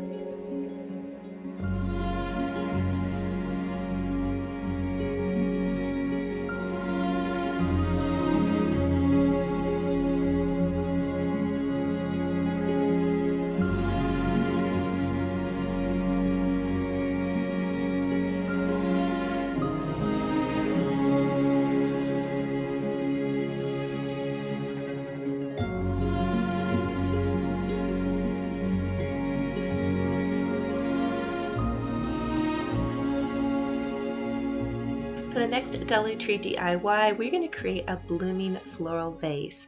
So just take a piece of ribbon, whatever ribbon suits your fancy. I'm choosing this burlap with lace in it, and I cut it a little bit longer than the size of my vase, and then I'm just going to tie 2 knots in the front. I wanted to create this without using any hot glue. So I'm adding in some florals. I'm just tucking them in underneath where that knot is, and I'm using some of the Dollar Tree ferns, and then also some of those Dollar Tree pink florals, a Dollar Tree lilac, and then another piece of greenery. Again, these are all left over from my mantle project, so they're going to tie in to this beautiful French country living room decor. I set them on top of these books. I had painted these books white and added the French lettering to them. It was a couple of DIYs back. If you want to go out down to the description box, I have a huge DIY playlist of tons of spring DIYs if you guys need some inspiration, but I felt it came out really beautiful. It ties in with that beautiful purpley French country chic farmhouse, and I'm definitely loving it. Now I wanted to share with you all another style of bow. I usually show you the Olivia bow, but this time we're going to do the loopy bow. So you're just going to take your ribbon and you're going to fold it over on itself, and then you're going to take and you're going to make 3 or 4 little loops. So you're just holding them in the base of your hand and making the loops, and then you're going to pinch them together at the base and grab a twist tie. I'm using a little pipe cleaner here. You could also use a piece of wire or even some ribbon, and you're just going to twist tie it at the base. This is a really simple bow. It's great to use if you need a bow in a pinch and you just want to go quickly. Then you're going to take your little loops and you're going to kind of fold them out. I did leave a little bit of a tail on this ribbon, and then I just kind of snugged it up to the base of my blooming floral vase.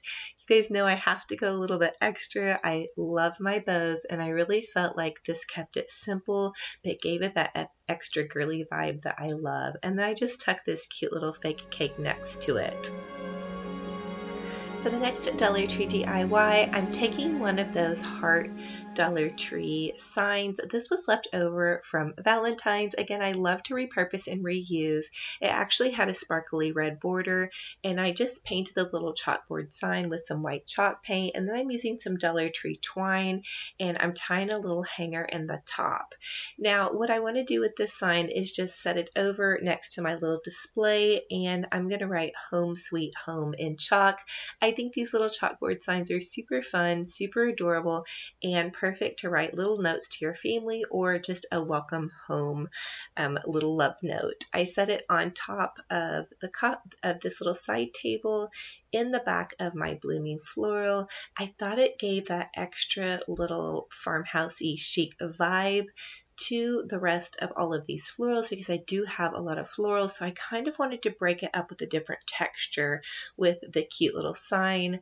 The black and white is super hot right now, and then of course I put my little Grace cross that I picked up at Dollar Tree. They're super adorable. You guys look for those if you have a chance.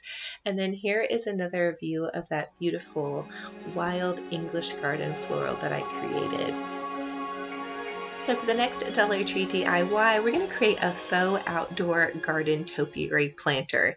I'm just taking this planter, it actually has real dirt in it, and I'm digging a hole and putting a plastic container in it to set my topiary on. Now this topiary is a DIY that we created a couple videos back, and I'll update you really quick in case you missed that video. Here's the DIY. I'm taking 2 terracotta pots. One is from the Dollar Tree that I painted white, and another one, guys, I've had this pot left over for years.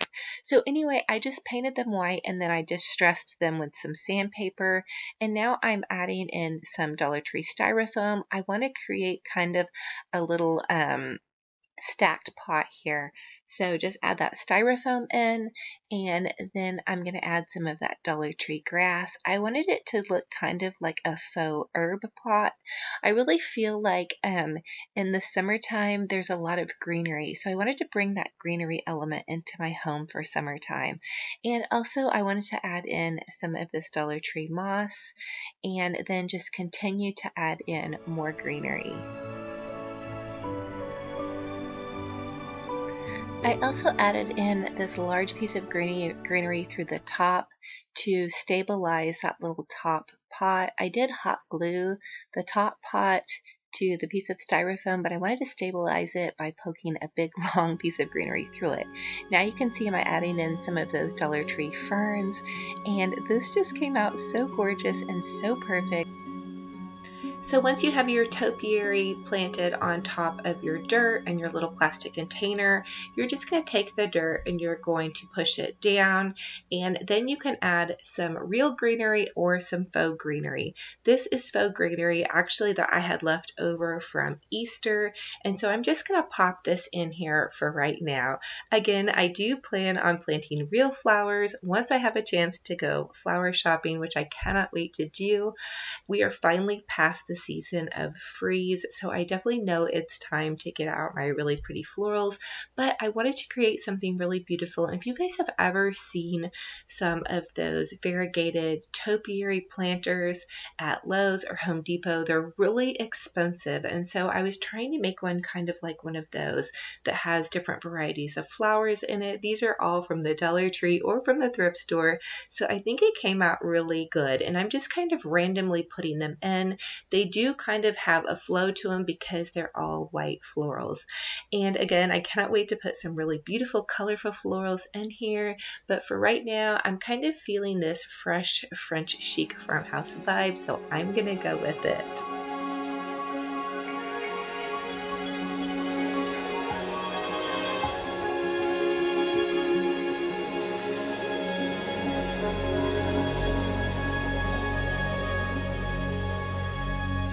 And here it is, the finished product. I actually think it came out really good.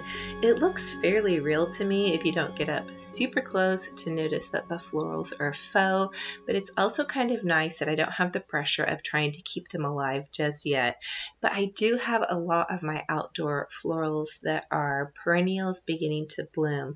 I have big beautiful knockout roses that are blooming, and I love these because they are such easy maintenance. I get my knockout roses at Walmart or Lowe's or Home Depot, depending upon who has the best price on them. And then in my front garden bed where my little garden bicycle is, I have really beautiful purple irises that are really tall and they're just beginning to bloom. So I can't wait for the rest of them to bloom. And then if you notice kind of down by the bike tire, I'll have tiger lilies that will bloom out. And so I cannot wait to update you guys on those. DIY chic front porch patriotic 4th of July decor crafts. I have been over the moon excited to share this with you all. You can see right here, whoa! I created a really beautiful Dollar Tree patriotic wreath with Dollar Tree mesh, bows, and florals. Of course, I'm going to share with you guys how to create that. Also, a really cute 4th of July bunting I hung on the front of my house. Some new front porch bike decor. So you guys get ready, plug in those glue guns, get out your glitter and paint, and let's get to crafting. This patriotic bunting was on the Pottery Barn website for between $50 and $100, and we are going to do it on a teeny tiny budget. So I'm just taking this Dollar Tree bunting and a pizza box, and I'm going to trace out the bunting, but I'm going to make it a little bit larger than the pizza box because I want to take a piece of fabric and line the bunting with some fabric to give it a little bit more stability and to class it up just a bit. Now, this fabric I found on burlapfabric.com, and I do have a $5 off coupon code if you guys want to check that out. It's a khaki and cream striped fabric. And now I'm just tracing around the piece of cardboard, and then I'm going to cut out the piece of fabric. Now, I wasn't completely precise on all of this, but I did want to have a little bit of a rustic, chic, patriotic look. The other thing I did was I found this long old curtain rod in my garage, and I'm repurposing it for my front porch. So you can see I'm just marking off on each end how big the width of the curtain rod is, and I'm going to create this with a hot glue gun. You guys know me, and so I'm just going to hot glue a little tab at the top of my fabric, and that's going to slide on to my repurposed curtain rod for my front porch patriotic bunting. So I just hot glued one long strip all along this fabric, and then I'm pressing it down. Again, that's creating that tab. Now, even though the Pottery Barn bunting was adorable, I had to give this a super extra touch. You all know me. I had to go in with some lace. I repurposed this lace from an old tablecloth, and I cut it out the same size as my striped fabric. And then you can see I'm just folding it over, and then I'm going to hot glue it.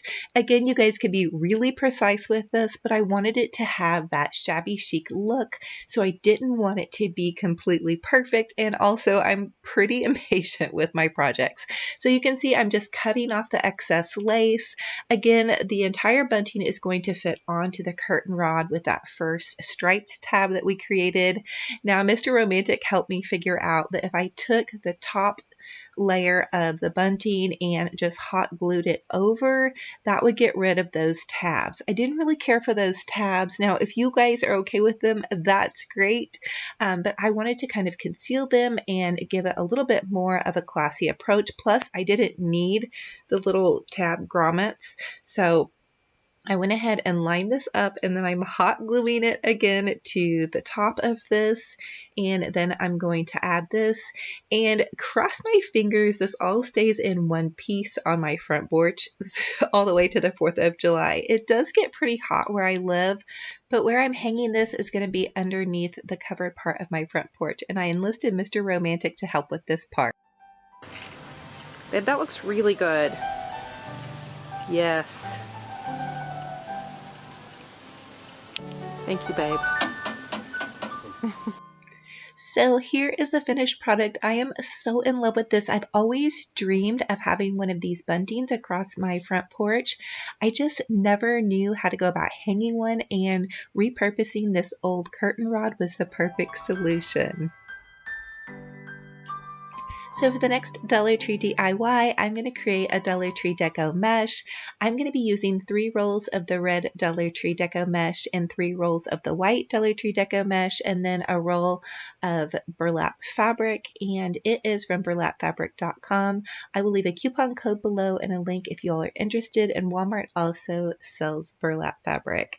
So I'm just cutting all of these pieces of mesh and fabric. They're about 10 to 12 inches. I'm just kind of eyeballing it because I'm not super precise on my measurements, but if you all wanted to, you could measure each piece. Now I'm taking and I'm gathering it up and creating this little ruffle in my hand, and I'm starting with the red, and then I gather the white, and you could also use a chip clip if you need help holding these 2 pieces together while you gather your last piece. Now I'm just gathering the burlap fabric. So to gather, you just kind of ruffle it up between your fingers. It doesn't have to be perfect. And once I have them all gathered together, I'm just putting them all in one piece, and then I'm taking a pipe cleaner, and I want to wrap the pipe cleaner around the entire bundle, and then I'm going to twist the bundle in the back a couple of times. Try to get it as tight as you can. Again, it doesn't have to be perfect, and then you can also kind of fan it out just a bit if you like. Now I am going to take this bundle and I'm going to go to the center part of my wreath, and I'm going to just pipe cleaner this on. So you just take your pipe cleaner and you wire it on to the center part of that first rung. And for this wreath, I just use all of the center of the entire wreath. So I made 4 bundles for each section of the wreath. So this is sectioned off, I believe, into about 5 or 6 sections. And so you just continue to make your bundles. So you want to ruffle those pieces together. Again, I'm using red, white, and burlap, and I did alternate. A couple of them were just all white, or a couple of them were all red. It's good also to make your bundles in advance. That'll kind of help speed up the process. Maybe put on a TV show, because it does take a bit of time to make the bundles. So I'm just continuing to make more bundles, and then I'm just tying them on with my pipe cleaner. And again, you guys, this does not have to be perfect. Deco mesh was always really scary for me, but the more I've tried it, the easier it's really gotten. This is a really fun and easy one. Also, if you can't find deco mesh at Dollar Tree, Walmart carries deco mesh as well as the craft stores. So you're just going to continue to add more and more bundles. And then I'm taking these patriotic bows. I also found these. They were 2 to a pack at Dollar Tree, and I'm wiring them on to the center part of the mesh with a pipe cleaner. So for this project, I used 3 rolls of red Dollar Tree mesh, 3 rolls of white Dollar Tree mesh. They're both 6.5 inches wide and 5 yards long. And then I used 1 roll of the burlap ribbon, and it was 6.5 inches wide and 10 yards long. For the next Dollar Tree DIY, we're going to create a terry bow using the Pro Bow the hand. So you're just going to take your wired ribbon and you're going to add a piece of wire to the base of your ribbon and tie it around your first loop here and then tie it around this peg. Now this is the terry bow. If you go to Pro Bow the hand YouTube channel or just type in terry bow, you'll find some really great detailed instructions. But you want to just take your ribbon and loop it up around that first peg. Now the pegs are what the Pro Bow the hand calls your fingers. So I did order this bow maker a couple of years ago. It's really great for me to use if I'm having problems with my hands, which I tend to have sometimes. I'm not able to hold and make the really larger bows, so this one is great. So you can see I'm just adding in that first piece of wire, and you're going to use the same piece of wire to continue to add each ribbon. And with the terry bow, you can add 5 to 6 ribbons. I believe this is very similar to the funky bow. So after you add your first 2 loops, you're just going to dovetail your ends, and then you can add in your second ribbon. So you can see I'm just adding in the second ribbon. I'm using that same piece of wire. I just twist mine on and then I loop it around the top part of the bow maker. And again, those little pegs are what they call the fingers. And so you just tie it on again with some more wire. You loop it up again and down, and then you tie it on again with some more wire. And the goal is to kind of keep your base wire, that base bottom peg, if this is making sense, is what holds the entire bow. And you're just going to continue on with that process. Again, I'll link all my bow tutorials down below if you guys need an easier bow or a more detailed instruction. But once you have your terry bow all finished up, or whatever bow you choose, you can give it a really, really good fluffing. And this is the secret to my bows, is lots and lots of fluffing. So I'm continuing to fluff this bow, and then I couldn't resist and adding another bow. Dollar Tree makes these great burlap already pre-made bows. If you guys don't want to try to make a bow, just add one of those bows. They're super easy, super simple, and they're only $1. Now I'm adding in some of that Dollar Tree raffia just to give this some texture and to give it a little bit more of a rustic chic look.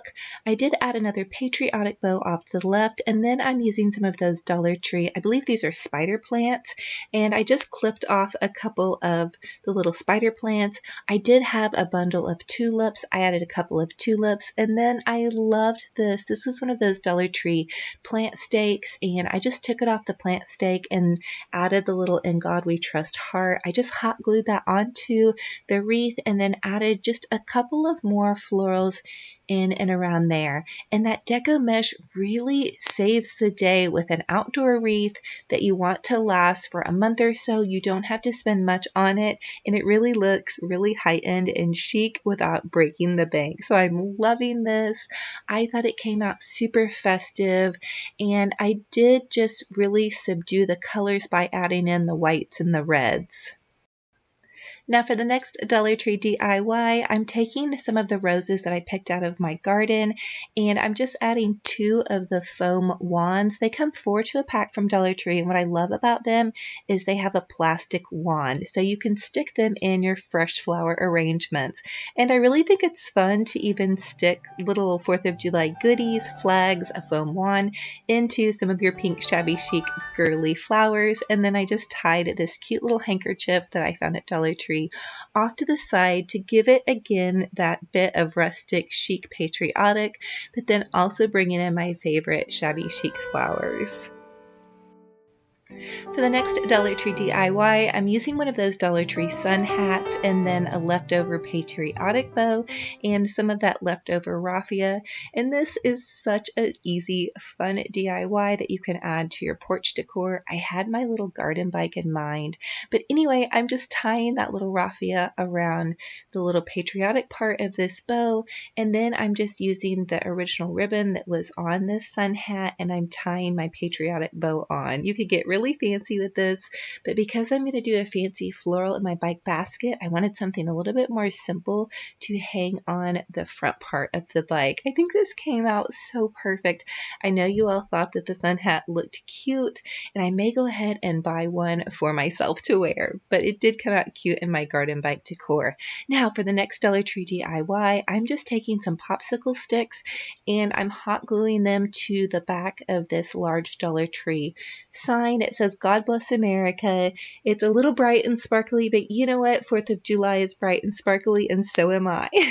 So I'm just creating a little floral planter. I'm using one of those Dollar Tree floral planters that I chalk painted white, and I kind of just stressed the front. And I added the God Bless America sign and some spider plants left over from my wreath.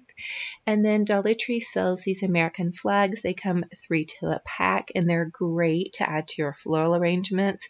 And it's even fun to use just the flags if you don't want to redo a whole new floral. Of course, you know me, I love to go with tons of florals for each holiday. So now I'm just adding in some of those Dollar Tree blue hydrangeas, and then I'm adding in a couple of those Dollar Tree red tulips. I really want to make this red, white, and blue with a little bit more of a classy touch to it. So I felt like the tulips and the hydrangeas, I believe I got a couple of little white flowers, and then I love these spider plants. Again, these are from Dollar Tree as well. They give a lot of dimension to your floral arrangement. And then also I had some of those Dollar Tree red roses left over from Valentine's Day. I was really excited to use these because they look so real. So I just popped a couple of those in the back because they were a little bit taller. And then I had a little bit of stray greenery that was in my craft stash. If you guys need some craft organizing ideas, I did do a craft organization video. It really helped me know actually what I have before I started decorating. And so I just popped this into my little bike basket. Again, this could sit at an entryway table. And I did add a little patriotic bow with some raffia to the front part of that arrangement as well. I think this came out so glorious, so fabulous and sparkling. I feel like it has a shabby chic romantic vibe with the red roses, and so I really wanted to stay true to myself with my shabby chic and French farmhouse style, but also add in those wonderful front porch patriotic 4th of July, Memorial Day, Labor Day, just, you know, those really fun colors that make you think of summer.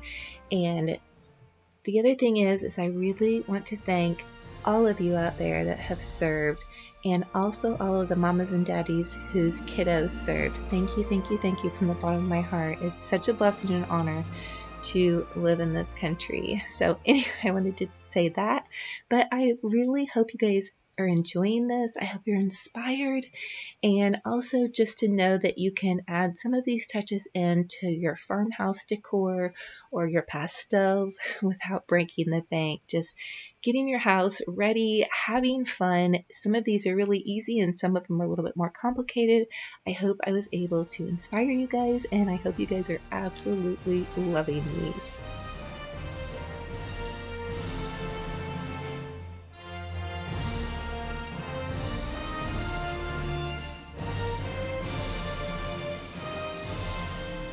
So thank you all so much for joining me on another DIY Dollar Tree crafting adventure. I truly love to share with you guys how you can make your homes boutique gorgeous on a budget. I hope you guys got a ton of ideas. And if you guys love to craft, decorate, everything to do with heart, family, and home, consider subscribing to my YouTube channel. I love to share with you guys all my ideas, and I also love to hear from you guys. You guys have taught me so much as well. All of your comments and kind words truly make my heart sparkle and shine. I also love all of the projects that you guys are sharing with me on my Facebook group page and my Olivia's Romantic Home Instagram. So you guys pop over there, have fun over there as well. I have a ton more DIYs and decor crafts coming for you guys, so stay tuned. I love you guys so much. I'm hugging all of you guys. I just cannot get enough of you. Thank you guys, and we will talk to you in the next video. Bye-bye. That I love you.